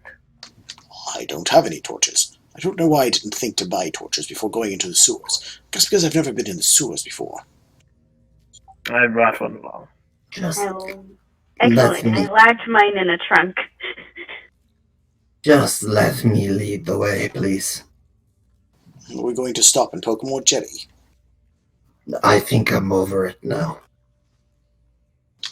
Alright then, lead on, and he's going to extend his hand towards the door.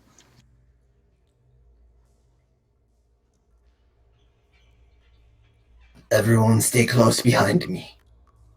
And don't forget the rope.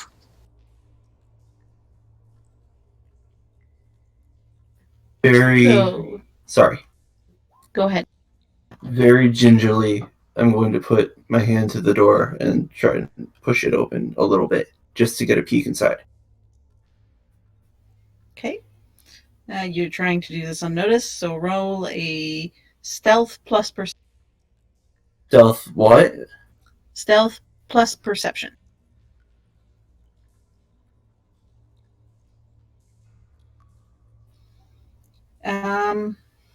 You don't hear anything, and all you see is more stone. You can tell that there's a turn right outside right on the other side of the door, but you have no idea where it would lead. It's complete darkness there too.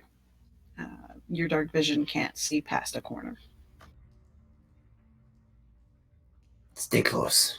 He's going to peek his head into the room and try to push his body a little bit through the door.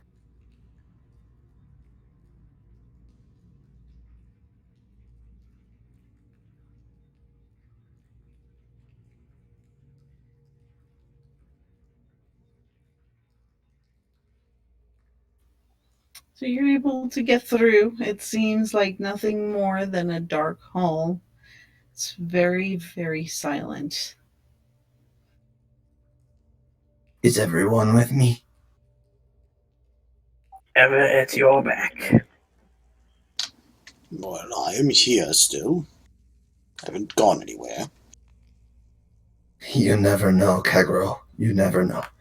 Let's go.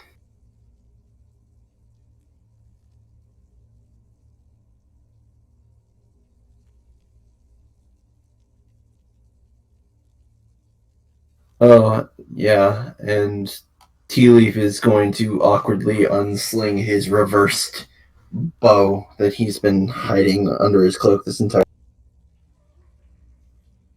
Okay. Oh, we're drawing weapons. Yes, I shall do that too. Then he sort of brings up his chains into easy accessible mode.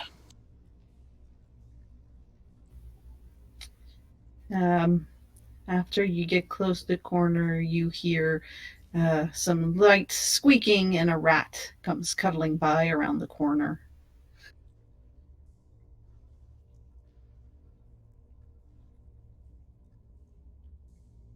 TeaLeaf's. Sorry, you go. Not you say. Alright. TeaLeaf's feline instincts cause him to try to make a swat for the mouth. Just he can't really control it. Now you can roll an attack of your claws.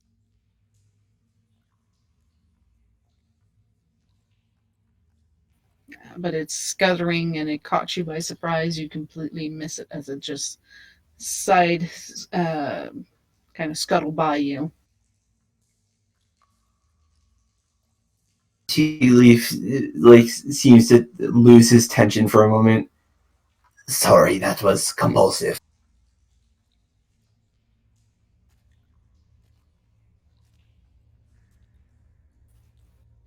I do not like this corridor. It feels too small. How tall are you again? Well, last time I checked, I was around 8 feet tall or so. I think my point just made itself, Kag-Ro. Oh, look, another door. Yep, another door. Let's get it open. I'm going to again try to open this one quite quietly and peer inside. It's going to be the same 2 rolls, so stealth and perception. Okay. You notice right away that there's 2 ways you can go just looking in. And in addition, your sense of smell kicks in. You smell that there is something foul in there. A very, very strong scent of rot hits your nostrils. And it's not like a rotting corpse. It's a mix of mess. And there's also a very strong scent that's even stronger than what you get in the sewers of urine and feces mixed in with it. It's very unpleasant.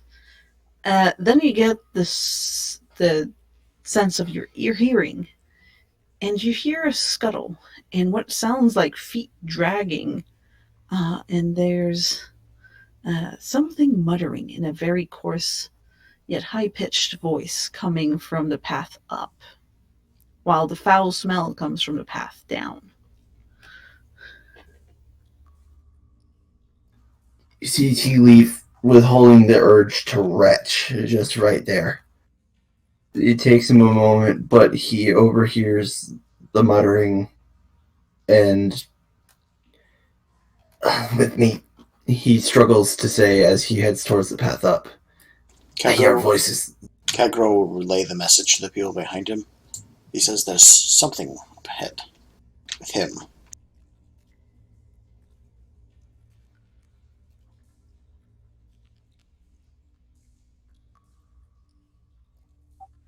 Oh, just something? Well, he didn't really say much. He just something or someone, and there's a bad smell to south, I believe. They're scampering and muttering. There's someone here. What scampers and mutters? That sounds like the beginning of a bad joke. From Kag-Ro, now is really not the time. Is it a rat with wings? Oh, how would it mutter? We are trying to Like find butterfly. people. Perhaps we should go towards the sound?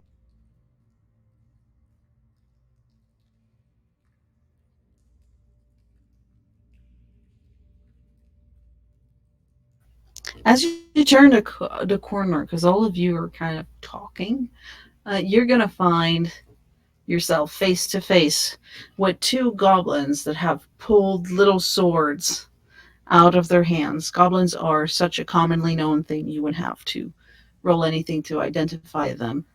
And you see them, and they're going to start. See? Don't you hear something? Well, I know just how to deal with these. Puny creatures! I hope that you are ready. Drop your weapons and we will spare your lives. Was that necessary? You can try an intimidation. That will be a high. Oh, damn. Shit.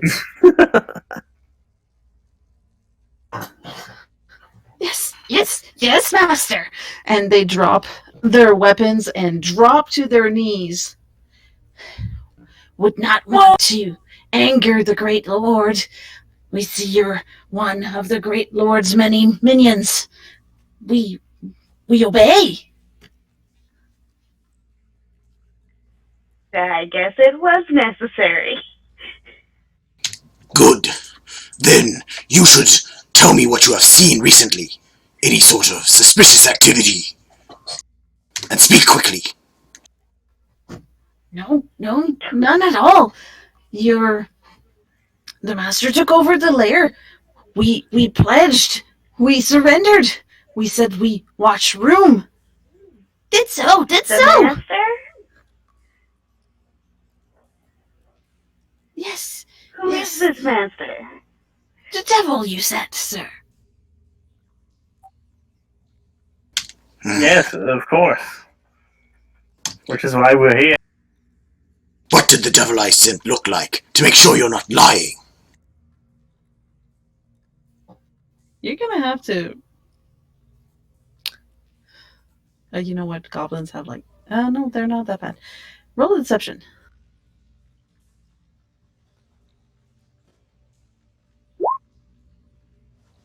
No. And you're gonna see them. They're gonna narrow their eyes at you for a second.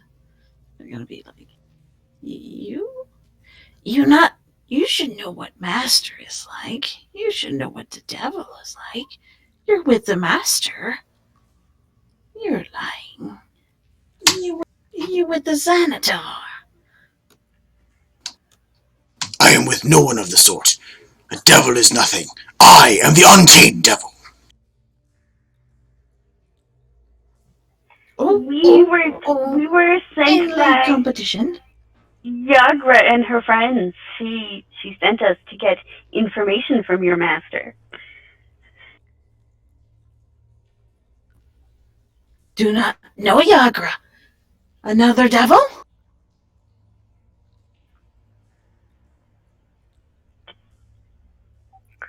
Friend of the devil?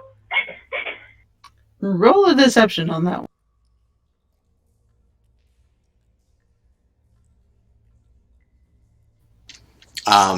That's not sound convincing. Can Kag-Ro? I'm not sure of her connection, really.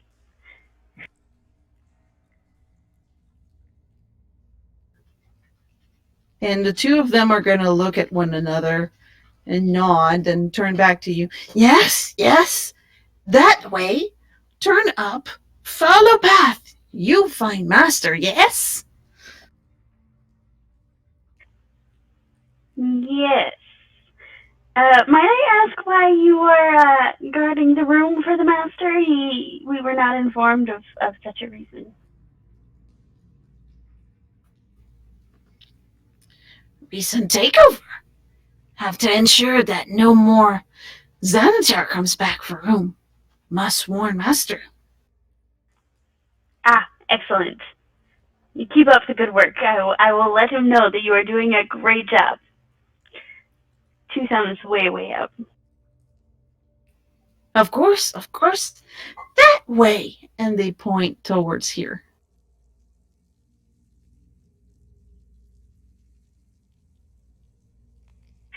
Excellent.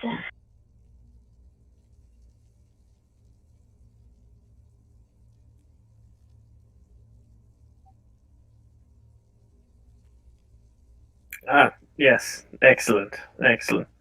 Wow, those things. They're goblins. Savage creatures. We'll talk about them later. As for you two, your jobs are no longer necessary. Now that we are here, we will take over control of this place. Be gone with you, or die.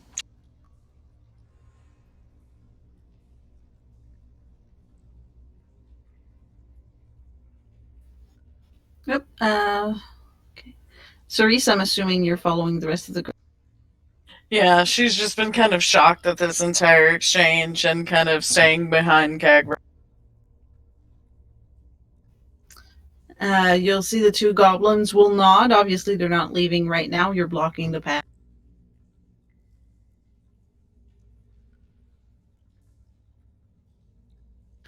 Are you heading in the direction they pointed?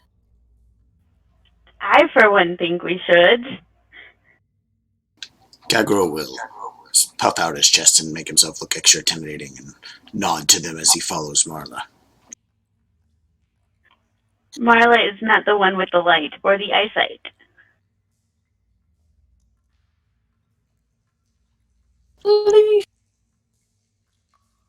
Right, I can't even do that because I was behind TeaLeaf, so he has to move first. Yes, there we go.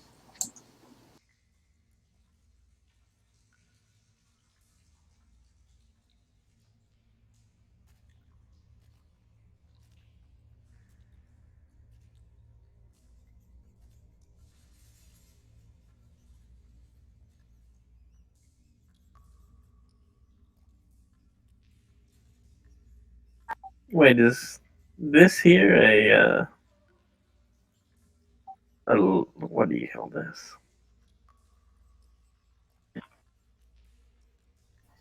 Where? Oh, alright, that is what they're called. Is this here a loophole? Like, the ones you shoot arrows from? Not the. Oh, the arrow slits? No, they're not. Oh. There probably is something in that room, but I don't know that I want to go find out right now. I'm sure it's fine. We should check it out. Goblins are pretty suspicious of us as it is. Let's not put.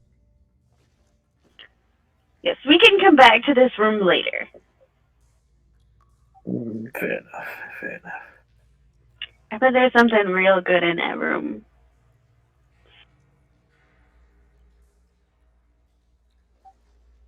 So are those the sewer people I've heard so much about up till now?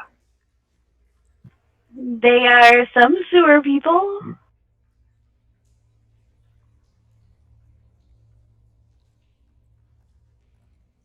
I am glad that Kag-Ro and you are such good actors.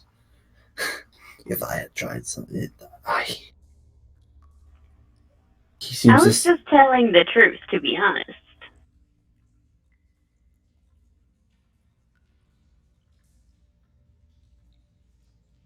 I don't. You two are very convincing. I do not think I would have been the same. We were, in fact, directed here by someone who told me about it because of Yagra. So... And who's this Yagra? Yes, I was about to say She was that half-orc lady at the yawning port. Oh, that was her. Oh, You remember her. I do remember her.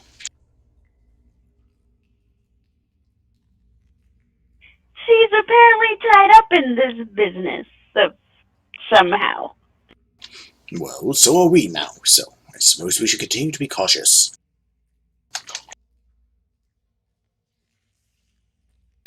She seems so insistent on not being part of this interim. Shame.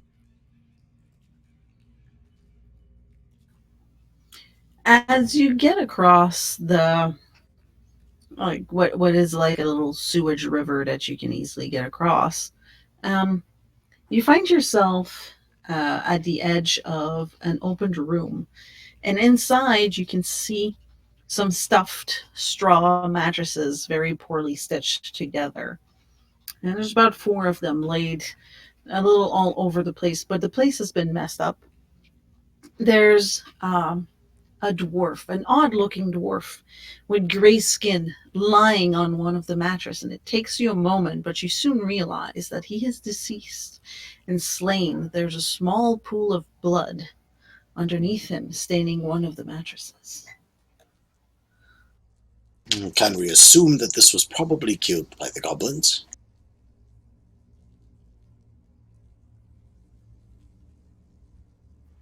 Perhaps I shouldn't have Or lured him the away. master they were talking about. Well, yes, he's some sort of devil, but I'm not sure if he's actually a devil. I mean, I'm not actually a devil, but I call myself a devil.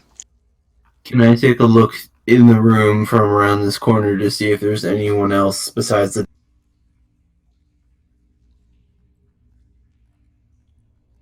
You want to check the room, except for the dwarf, do a perception.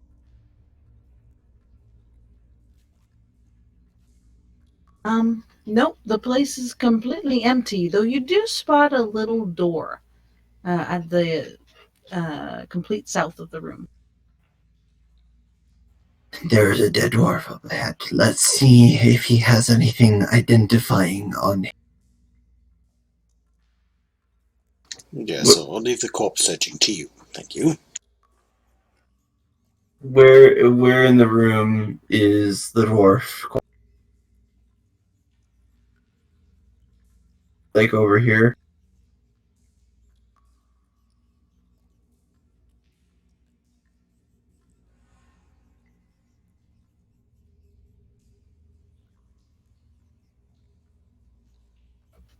So the gray square.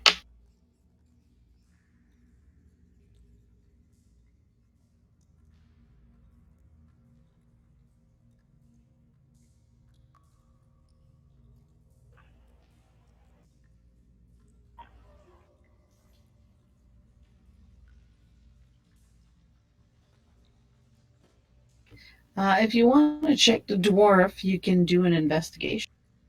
I rolled, as did Marla. Oh, sorry, I missed the roll. Investigation. You both will notice that most of the stuff he had, like his pockets, have been pillaged. He doesn't have a weapon. He has armor on him, a simple set of leather armor, but it's suited for a dwarf. You'll notice that you're not used to seeing this kind of creature. His eyes are even a little wider than normal, not caused by death. But more so, he has a ring that he has kept on his finger. It's copper, and it has a symbol on it that looks like a yellow eye. Is there a way to A tell how long he's familiar been? yellow eye.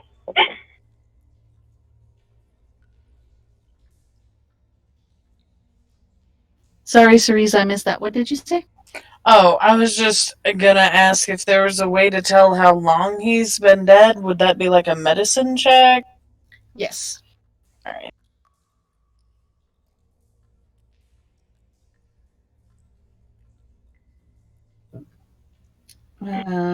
With a 15, you get a sense that this wasn't very long ago. This was, you'd say, anything between 6 and 12 hours at most. It looks like this man was killed today. Strange. Looks different than any of these dwarves I've seen on the surface. Is this how they decay?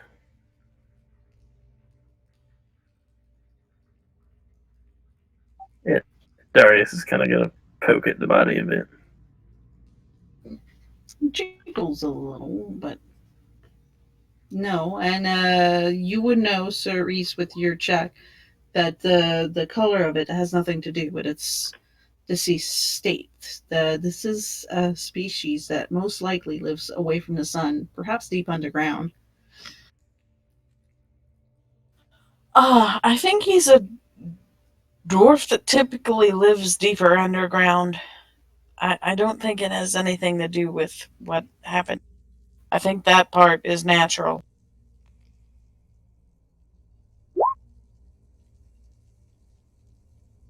Don't all dwarves live underground?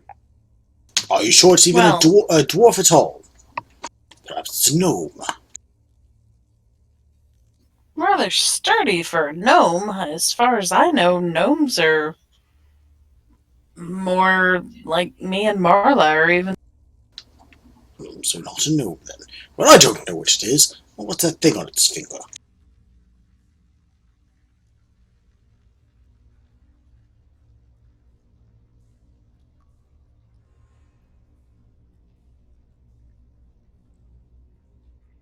Pardon? On its finger, there's something there. I don't know. I guess I'll reach out and grab that and the ring. Yeah.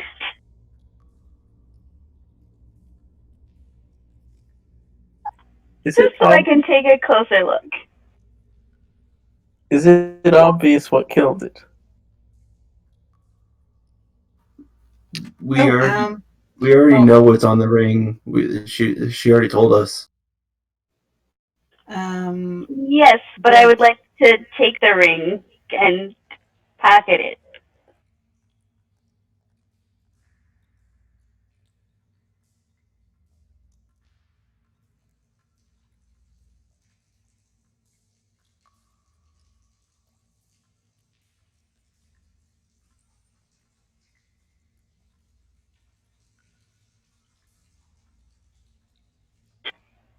Any objections?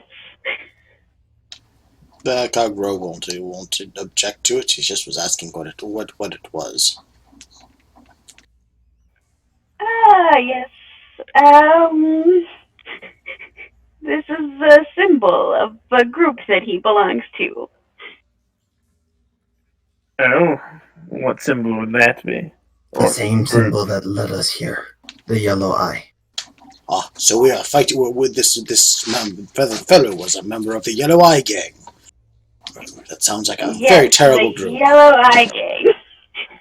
Oh, not at all terrible. So, you were a member of the Yellow Eye Gang? No, but I've had run-ins with them before. Is that what they're called? Rather uncreative, if you ask me. By the way, Cerise, I sent you, because with your medicine check, you would have determined the cause of death for the creature. Oh.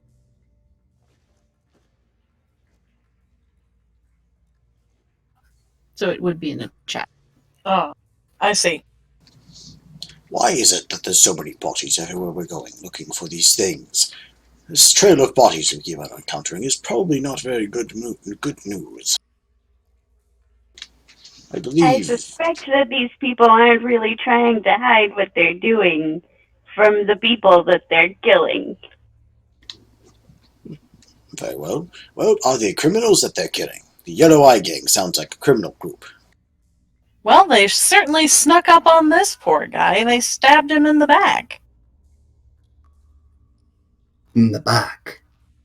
3 times. That's a bit excessive, isn't it? It is. He had it coming. And you know this? Weren't you just saying that this Yellow Eye Gang is not full of bad individuals? Does he seem like he's set up in any way to leave a message, or is he just a strewn dead body? No, he just looks like he's been left behind. Alright. Did he have anything else on him that might lead investigative people to the wrong people? You can roll an insight.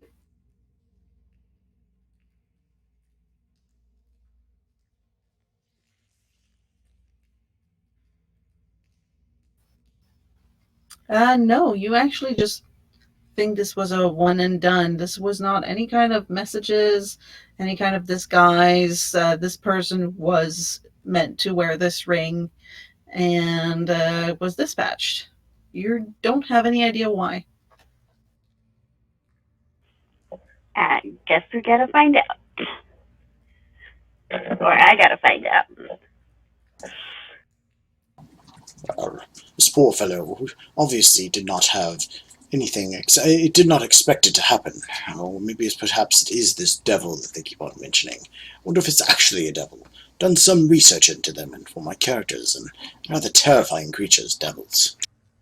TeaLeaf's ears flicker. Hold up. Hold. He holds his hand up and moves towards the door. He turns to the group and mouths, I think we're being listened on. He mouths it. He does not say. Can Marla read the lips of a cat face? Yeah. Roll insight to read lips. In a dark room. Even with a torch. Yeah, the torch would make it sufficient. He's not. He apparently is very good at mouthing, so Marla and Darius understand. I will take up a stance.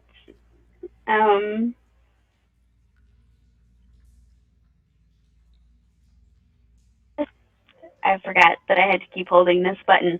I'll take up a stance over by the wall and be ready to either move or attack if something comes by.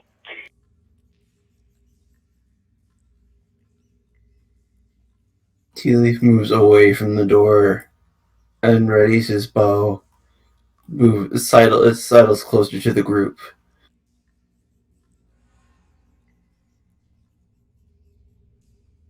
Is my roll good enough to understand what he said, since nobody actually told me what he said? Insight 14.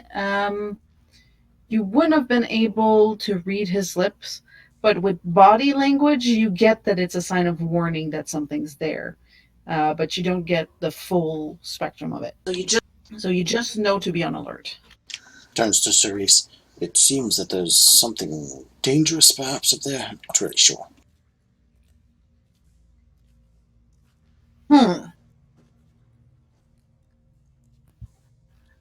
What languages do you all speak? Um, I have primordial, I guess. I have sorry, go ahead. primordial, elvish, and dwarvish. Believe I Go ahead. Common, halfling, and thieves can't. I apparently did not list my languages, but I know I speak Giant, Common, and I might have one other language, but I'm not sure what. So let's just say Common and Giant for the time being. Let me check. I'll let you choose if you're missing one. You probably are missing one. I think everybody gets at least 3. It depends on your background. He's a bard. That's why I am thinking perhaps. Yeah, I mean, it'd be different if you were. Well, I really think everybody gets 3. If you're human, you get one extra. You get one for your race, usually. You get common and your own race, and then everybody generally, gets No, he doesn't. think at least one. Oh, weird. Not a lot of backgrounds offer at least one more, but no, it's not really guaranteed. Oh, right. There's the background as well. Give me a minute.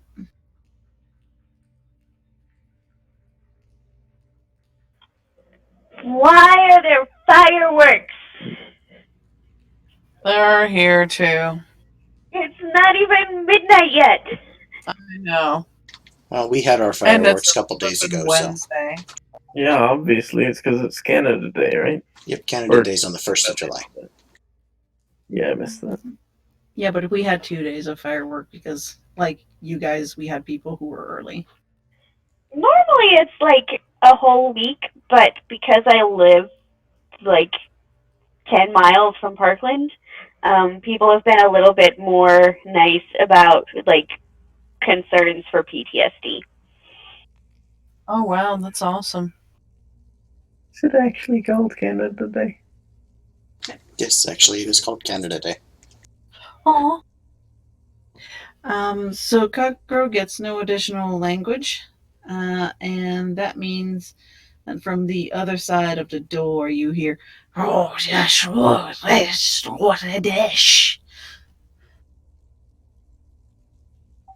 I would like to attempt to silently move to the door and kick it open.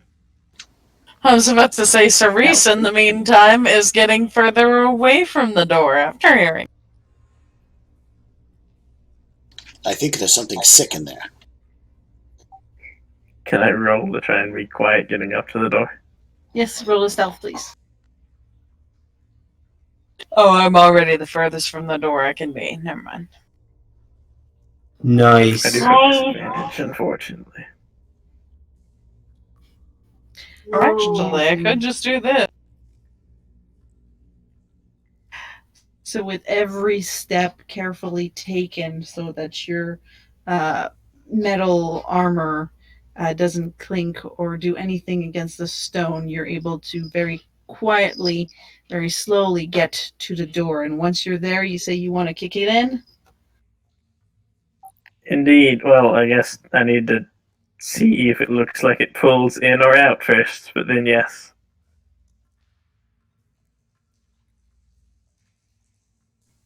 Looking at it, you get the sense that it would be like a push. And kicking, do an athletics check, please.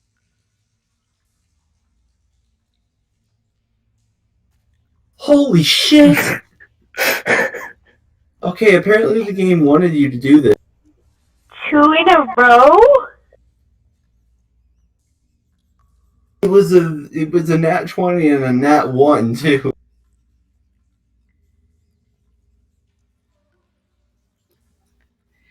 So now, all right. You didn't see that feat in the last meeting, but in the very similar way, you're able to muster all of your strength and aim right for where the hinges are. This is a big wooden door, so it's not a problem. And you not only send it flying open, you kick the door right off the hinges and send it flying. Roll 1d6, given this will be an impromptu attack.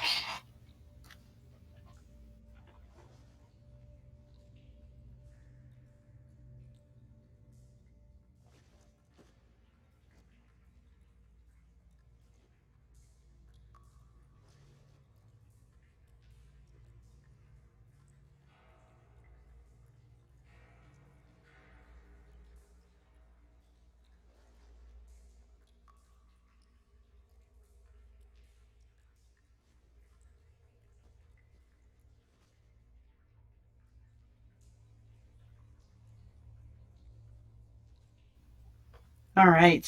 So you send the door in. You find on the other side are three people with the image is not accurate, but it's horned masks. They have like what would look like a ram, two ram horns on their head, um, and they're standing on the other side. You see them as they receive said door. They get scratched. The one straight in front of it looks like he's gonna top over, but he only takes a step back. He's able to cast the door aside, doesn't fall prone, and they all take 3 points of damage. Everyone, roll initiative.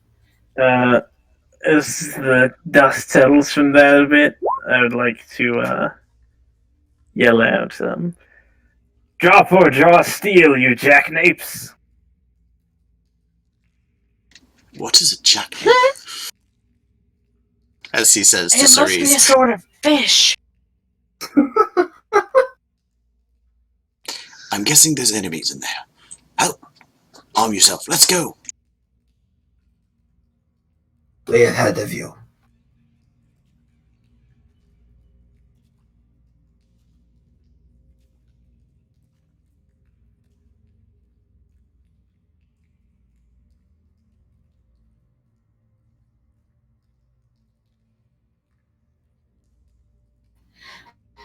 They don't seem, however, very surprised that you've appeared. They look very confused by whatever Darius told them. Clearly, there's a language barrier here.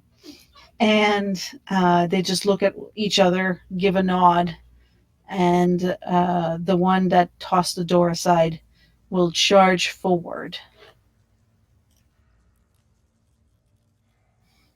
You're gonna see he's not very well equipped. He has these big, long robes with what looks to be a mix of even darker, some silver, and deep red symbols and etchings all over him.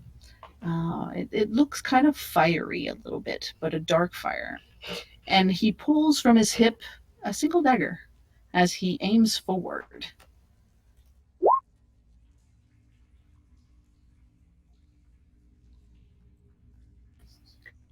And misses. As he tries to swing, he forgets that there's a door frame there, and he swings. The dagger kind of hitches, and when the hand reaches forward, the dagger is kind of lodged in the door frame. And he just looks like a confused mess standing in front of you, with wide eyes now because he's face to face with you, Darius. On top of that, it's your turn, and he's unarmed. Alright, I would like to. Well, obviously that wasn't a surrender, so I would like to return in kind. I return a little too much in kind. Mini weapons are not your friends, guys. Apparently, they're not the enemy's friends either. The dice gods are fickle. As you go to swing your sword, the only thing you manage to do is just in the same way as you're swinging forward. The dagger's kind of sticking out, and you actually dislodged a dagger for this guy, and it plops on him. He's able to catch back his weapon. You basically handed it back to him as you dislodged it, and it made a few sparks.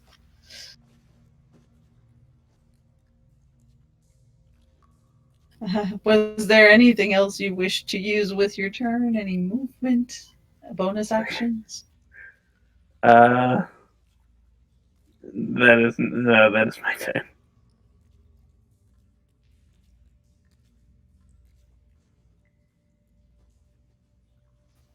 The only thing his buddies are going to do, because you're kind of funneling them, so they're bottlenecks, so they're just going to stack up on one another. Oh, actually, you know what? Daggers can be thrown.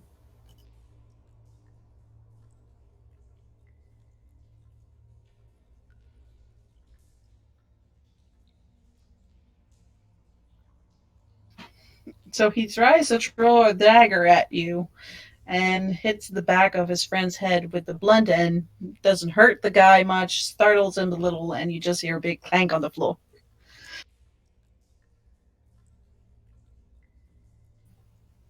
So far, this fight looks like an odd, silent comedy film of a fight in the 1920s.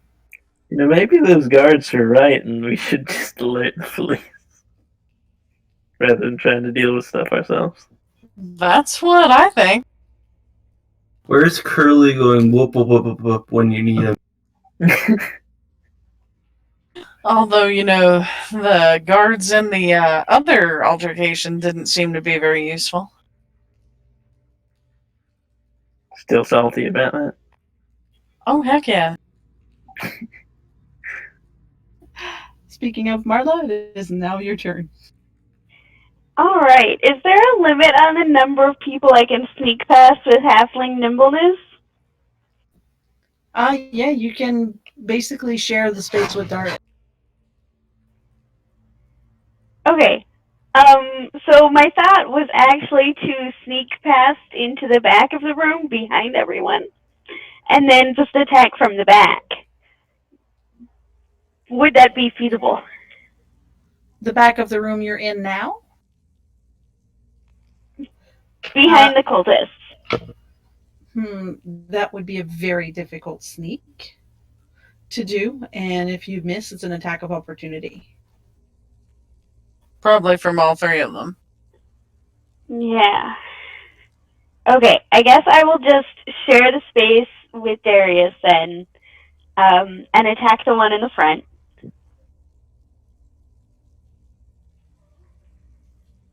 With my dagger. Let's see if a halfling is luckier with daggers. I'd like to add sneak attack on here if I can.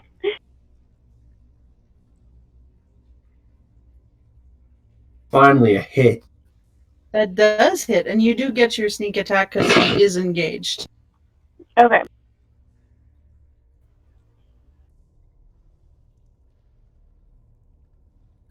Just need to add your sneak damage to that. Yeah, it won't do the thing, so I'm going to have to use the dice roller.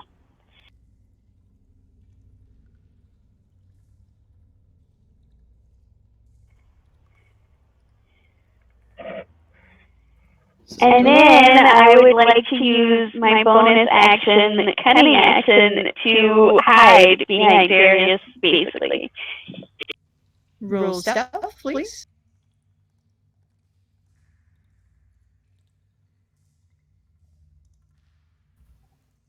Then yes, you are hidden and not seen.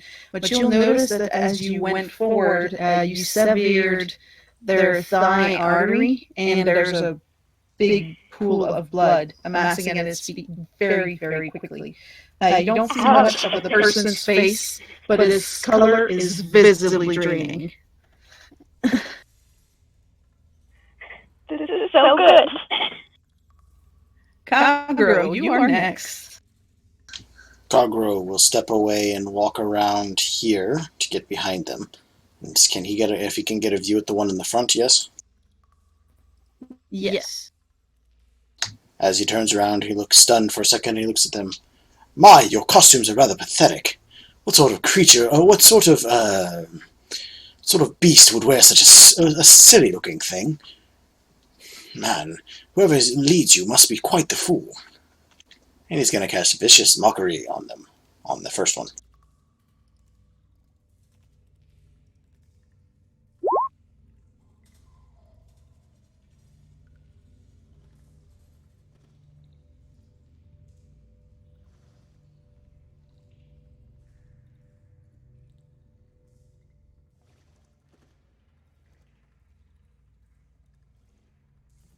And he resists that. You see that though your attack is going there, he would need to pay you more attention for this to work. He's just basically so concentrated on breathing, and he's kind of holding and clutching to his heart as if he's literally busy trying to keep it beating.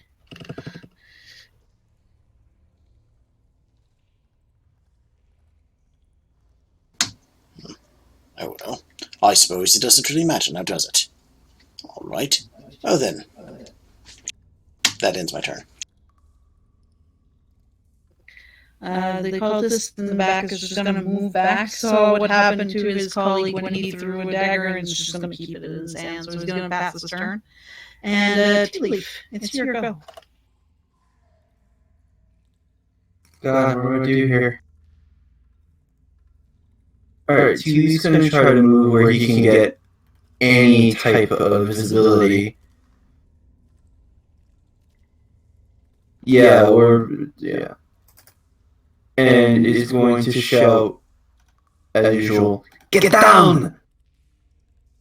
towards his friends. Alright, and you're able to shoot. Yeah, I'm just gonna go for the guy that's currently bleeding out right now.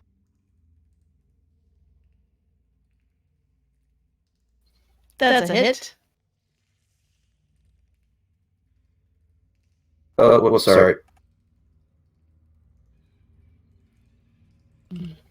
You get him right between the eye, and he just topples backwards. You hear a clank as his dagger returns to the ground once more. His companions gasp, and you just see them snarl and look at you vindictively. As my bonus action, you're going to see TeaLeaf's eye flare a little bit as he casts Hunter's Mark on the next visible And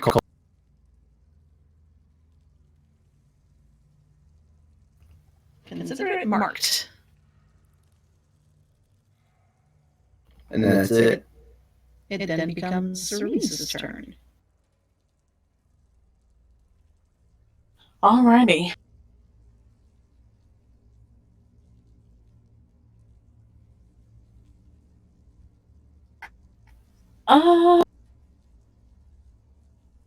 Trying to figure out my best option since they're both hiding in there and we're all cramming ourselves in this doorway. Is there a limit to the amount of halflings that can stand in one space? Yeah, you can't share a space with another halfling. Alright. So they can't. Wait, that doesn't make sense. A halfling can share a space with someone bigger than them, but not another halfling? We basically hide in its shadow. Oh. In its shadow, and also kind of interwoven with their legs. Basically, you're under them. Ah, okay. I was like, what?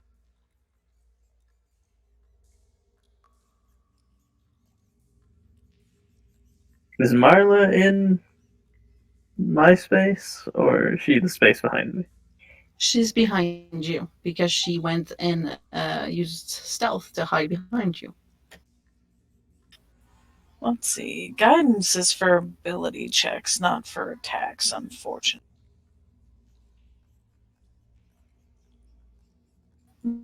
Better hang on to my to heal all the things. Okay.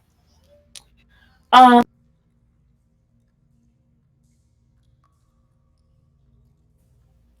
mean, you aren't blocked. You'd be able to move into the room at this point. Just Oh yeah, from where I you mean, stand, you're not sure I don't what's want to there. do that.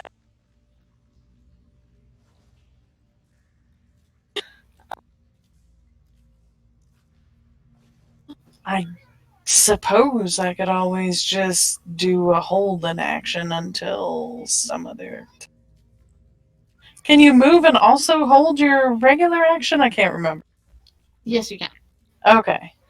I will move over here and I will hold until these dudes get more visible, I guess, is the best thing that. So once they Okay. get more visible, I will attack them. Sounds good.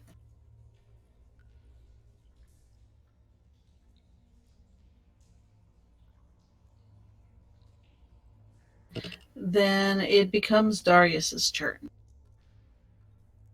Alright, I would like to move up and in towards the next one and attack him as well.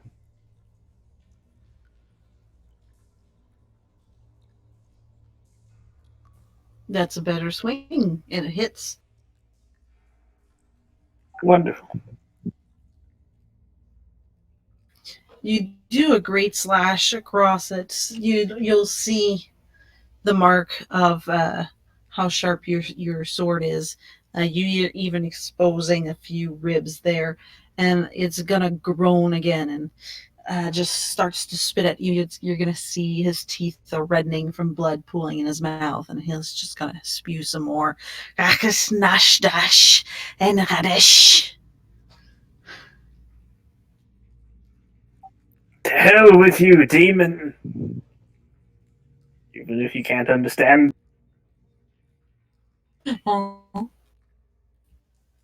I understand you fine. And I am no demon. What you'll face will be far worse.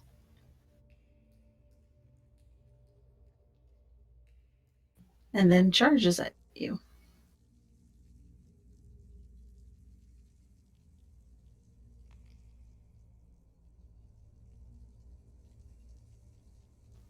But the wound takes the best of him as he goes to swing. His shoulders spasm, and you're able to easily avert it. You're holding a shield, right? Ah, yes. So you're easily able to block it with your shield. It's very, very predictable. And then it becomes Marla's turn.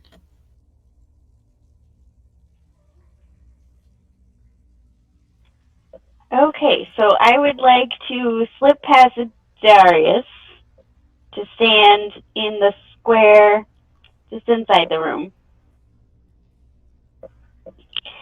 And then I will attack that guy with my dagger again, really quickly with sneak attack before my headphones die. Okay. That's a hit.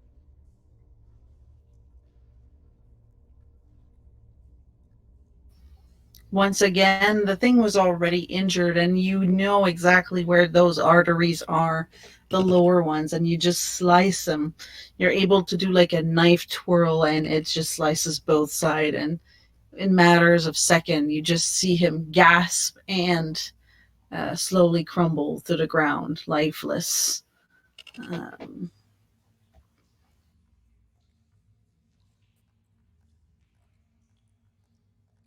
did you want to use your cunning action for anything? Sorry, my cat is stepping on my keyboard. No, but mostly because My headphones are beeping in my ear. Okay, we're almost done. Regardless, I'm finishing this battle and it'll be over. Kag-Ro, you are next. I can't really do anything. Darius is in the way. Well, you can get closer to get a look. And do you have anything that has a range? Cantrips, maybe? Well, yes, I have cantrips, and I'm not sure I can see him for range on that. Can I see him from where I am? Yes, you can.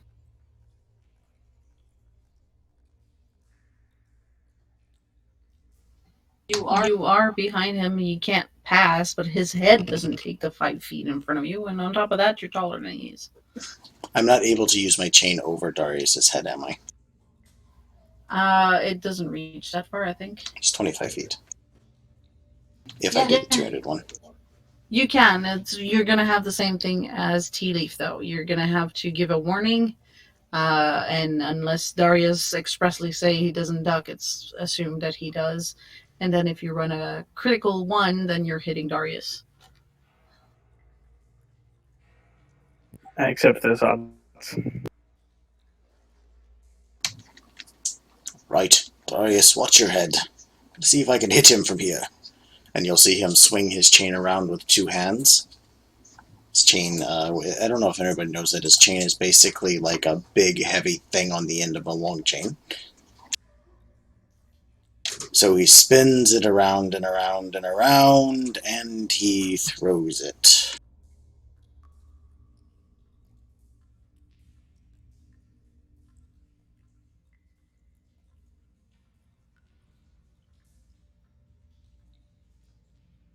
I'm not sure. I have 2 of them that are called the same thing, and I can't see. Found it. 1 second.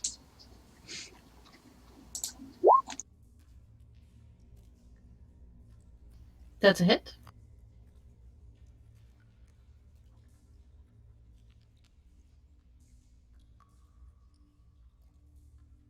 I don't know why it added a bunch of cues to your description. But yes, with 7 damage. Well, it's the sound it makes like the. Yeah, you'd hear a loud crack as it would basically ram into the creature's head. But yet you haven't hit that fatal spot. You'll just see him wriggle and wince. It hurts so much that all he can get out for sounds are like these weird little gurgling squeaks.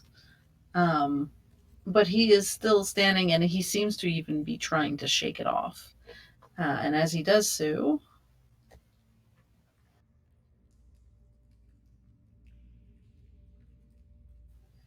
he's going to charge forward and aim for Marla, who took his friend down. That's fair. But the pain is just so much, and on top of that, his mask is somewhat crinkled over one eye, and he completely misses with very, very poor aim. TeaLeaf, it becomes your turn. Alright, I'm going to... Can I see him from here?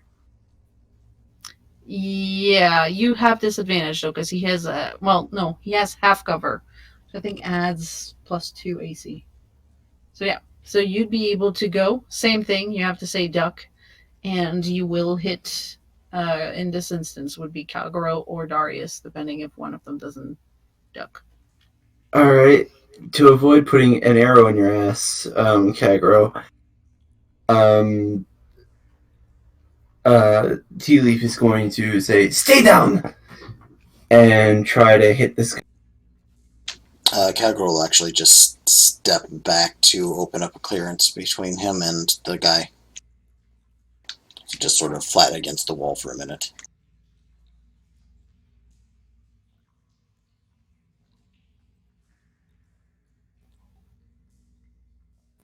That's a hit.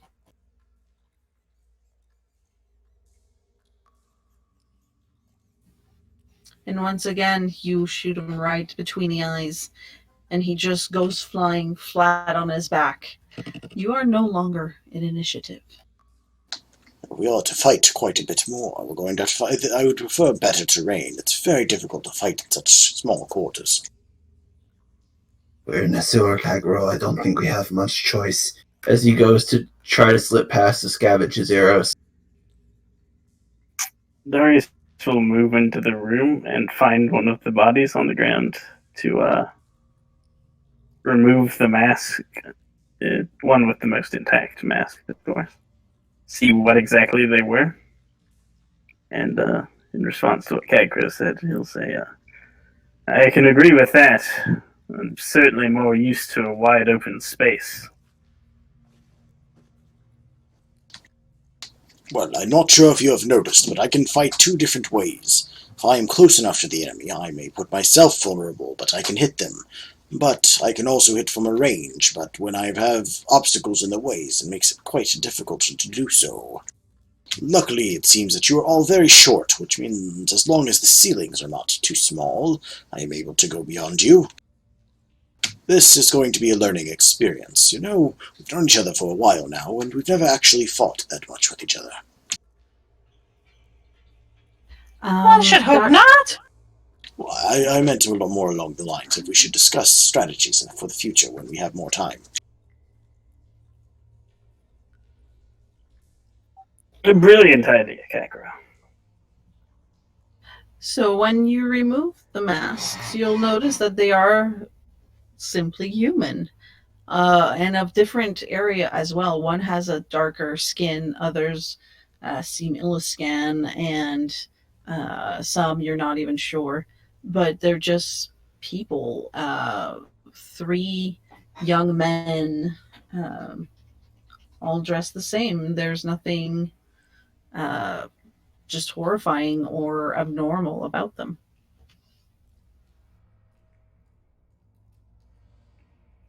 Strange.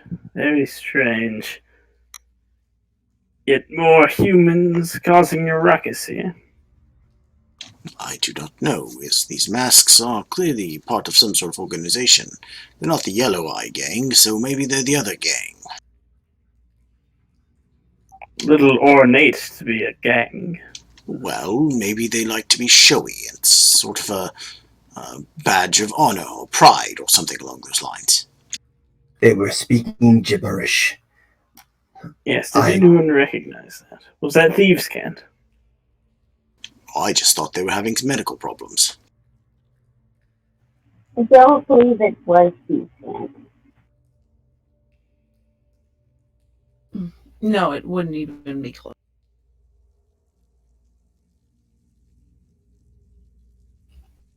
Anyone can creepy, try whatever. either. Marla, TeaLeaf, and Kag-Ro can try a history to identify it. Cerise and Darius are able to do so with a religion check. Oh.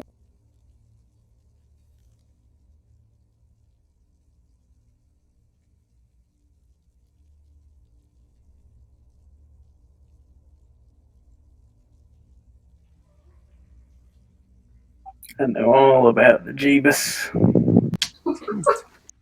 Oh my, that's a strange language. Now that I think about it, it's been a while since I've heard it, but when I was studying for the character, I learned a little bits and pieces of it. I believe that is called Infernal, is it not? And he looks to the others to see if any of them have any further information.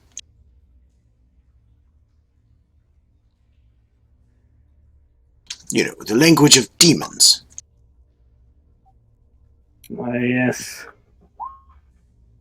I've heard it a few times before. It's rare language in the deep, but known all the same. So I suppose the goblins weren't exactly joking, or weren't exactly incorrect when they said that the devils are speaking. It is the language of the devils. Does that mean their leader is probably an actual devil? Oh my, I've never actually encountered an actual devil.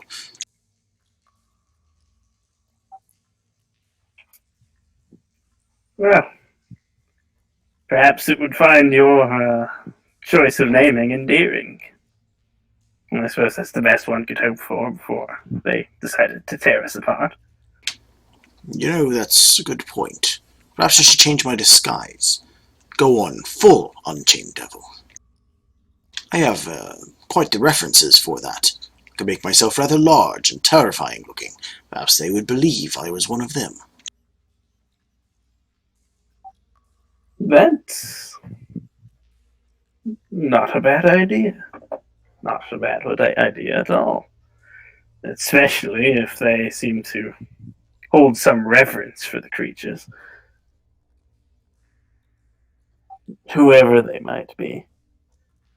Certainly more than a common street gang. One would have to go quite out of their way to learn that language, I'm sure. So now we know that this must be, like I said, this must be the other half of the gang. These must be the Sewer Devils. Or the Sewer Demons.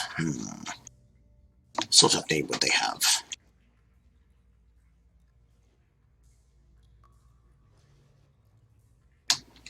As Kag-Ro looks over the budget, you know, I didn't actually kill any of them this time.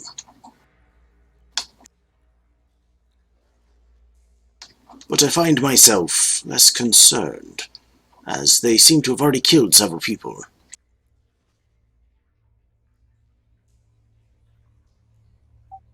You should feel no remorse for killing those who consort with infernal beings. They often do not stop at murder. They tend to have far greater evils in mind. I will keep that in mind. Reminds me of a story I once heard. But we should not linger here for long. If there is a devil loose, I imagine it's a dangerous creature, and we should probably find it as quickly as possible. So Kag-Ro will walk over to the door and stop there, because I know we're ending the game soon. Yes, we are. I was just checking to see if anybody wanted to investigate more the scene in front of them. If there was anything you wish to do with the bodies. And then when you are about to leave the room, we will end game. Did we actually... Go ahead. Oh, did these bodies have any symbols on them at all? Nothing outside what they're wearing on their robes. You could always try an investigation check. Yeah, I was gonna ask if we could turn out their pockets. Yeah, may I join in on the investigation? Absolutely. You. Anyone who has something above 10 doesn't notice much. They do have jingling coin pouches. Can we take those? Yes, you may. No, they're tied to them by... No. They had the masks, which were symbolic. However, all three masks are broken. One by Kag-Ro's flail, two by TeaLeaf's arrows. No, you need not worry about that. I have magic that can work with that. And then he touches each of the masks and mends them.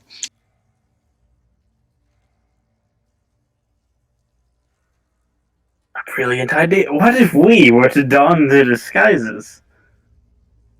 We wouldn't even need magic for that. One of us would have to stay behind. We have 3 disguises and one who can disguise himself.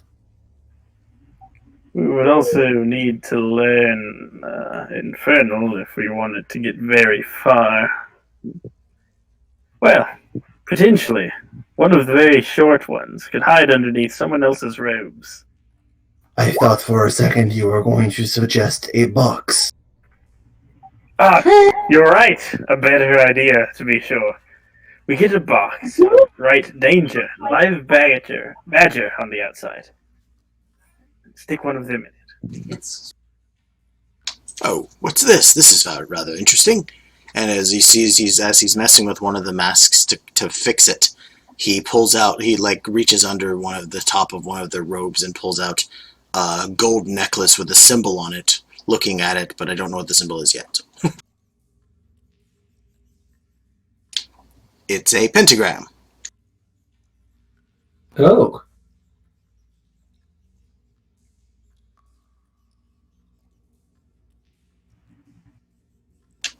Okay. It's an inverted pentagram by the looks of it. Do any of you know anything about these things? They usually associated with devils. Ah, yes. Perhaps you know, Darius. You said you mentioned dealing with these infernal creatures in the past.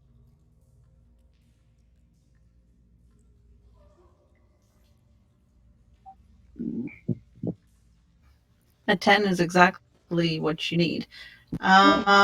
This seems a little small for what it'd be, so you think it may be misleading? You wouldn't be sure exactly how truthful it is. The inverted pentagram is usually the symbol of Asmodeus himself. Well, seems a little on the small side to be used in order to conjure spells or act as a focus, but the symbol is of the Lord of the Nine Hells himself, Asmodeus.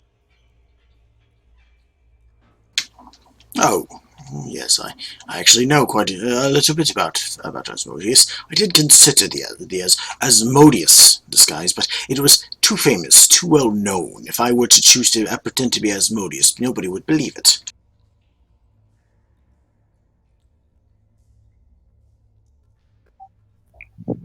Well, I think it's good that you chose something else. I don't think he's well known for his sense of humor. Quite the opposite, actually. Well, as I suggested, we could still do the disguises, but I do not know what we would do about the last one. I mean, Marla, you're fairly small. You could hide in the shadows, I imagine. I mean, I could also just pretend to be one of them. Oh, you could do that, but without the cultist outfit, how would that work? Okay, I don't know if it's cultist outfit. Without their costume, how would that work? One of the Zentarum rather than one of the weirdos in the costume. Alternatively, you could ride about on your back and pretend to be a hunch. That sounds like an excellent disguise. But it could get in the way of fighting for that. I suppose that could work. I'm not really sure how my spell works with that sort of thing. You see, I can turn my clothes and make them look different, but I don't know if it works with disguising others who are climbed on my back.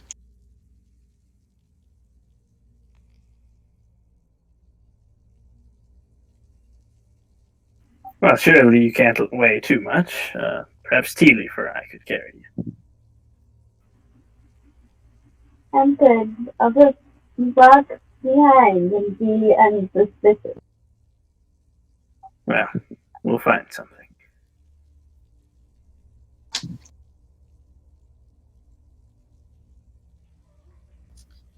And on this, we will be closing tonight's game. Thank you, everyone, for joining as the plot thickens, and there seems to be an odd mix of gangs starting to form, and more questions have been brought to the surface. Indeed. Quite.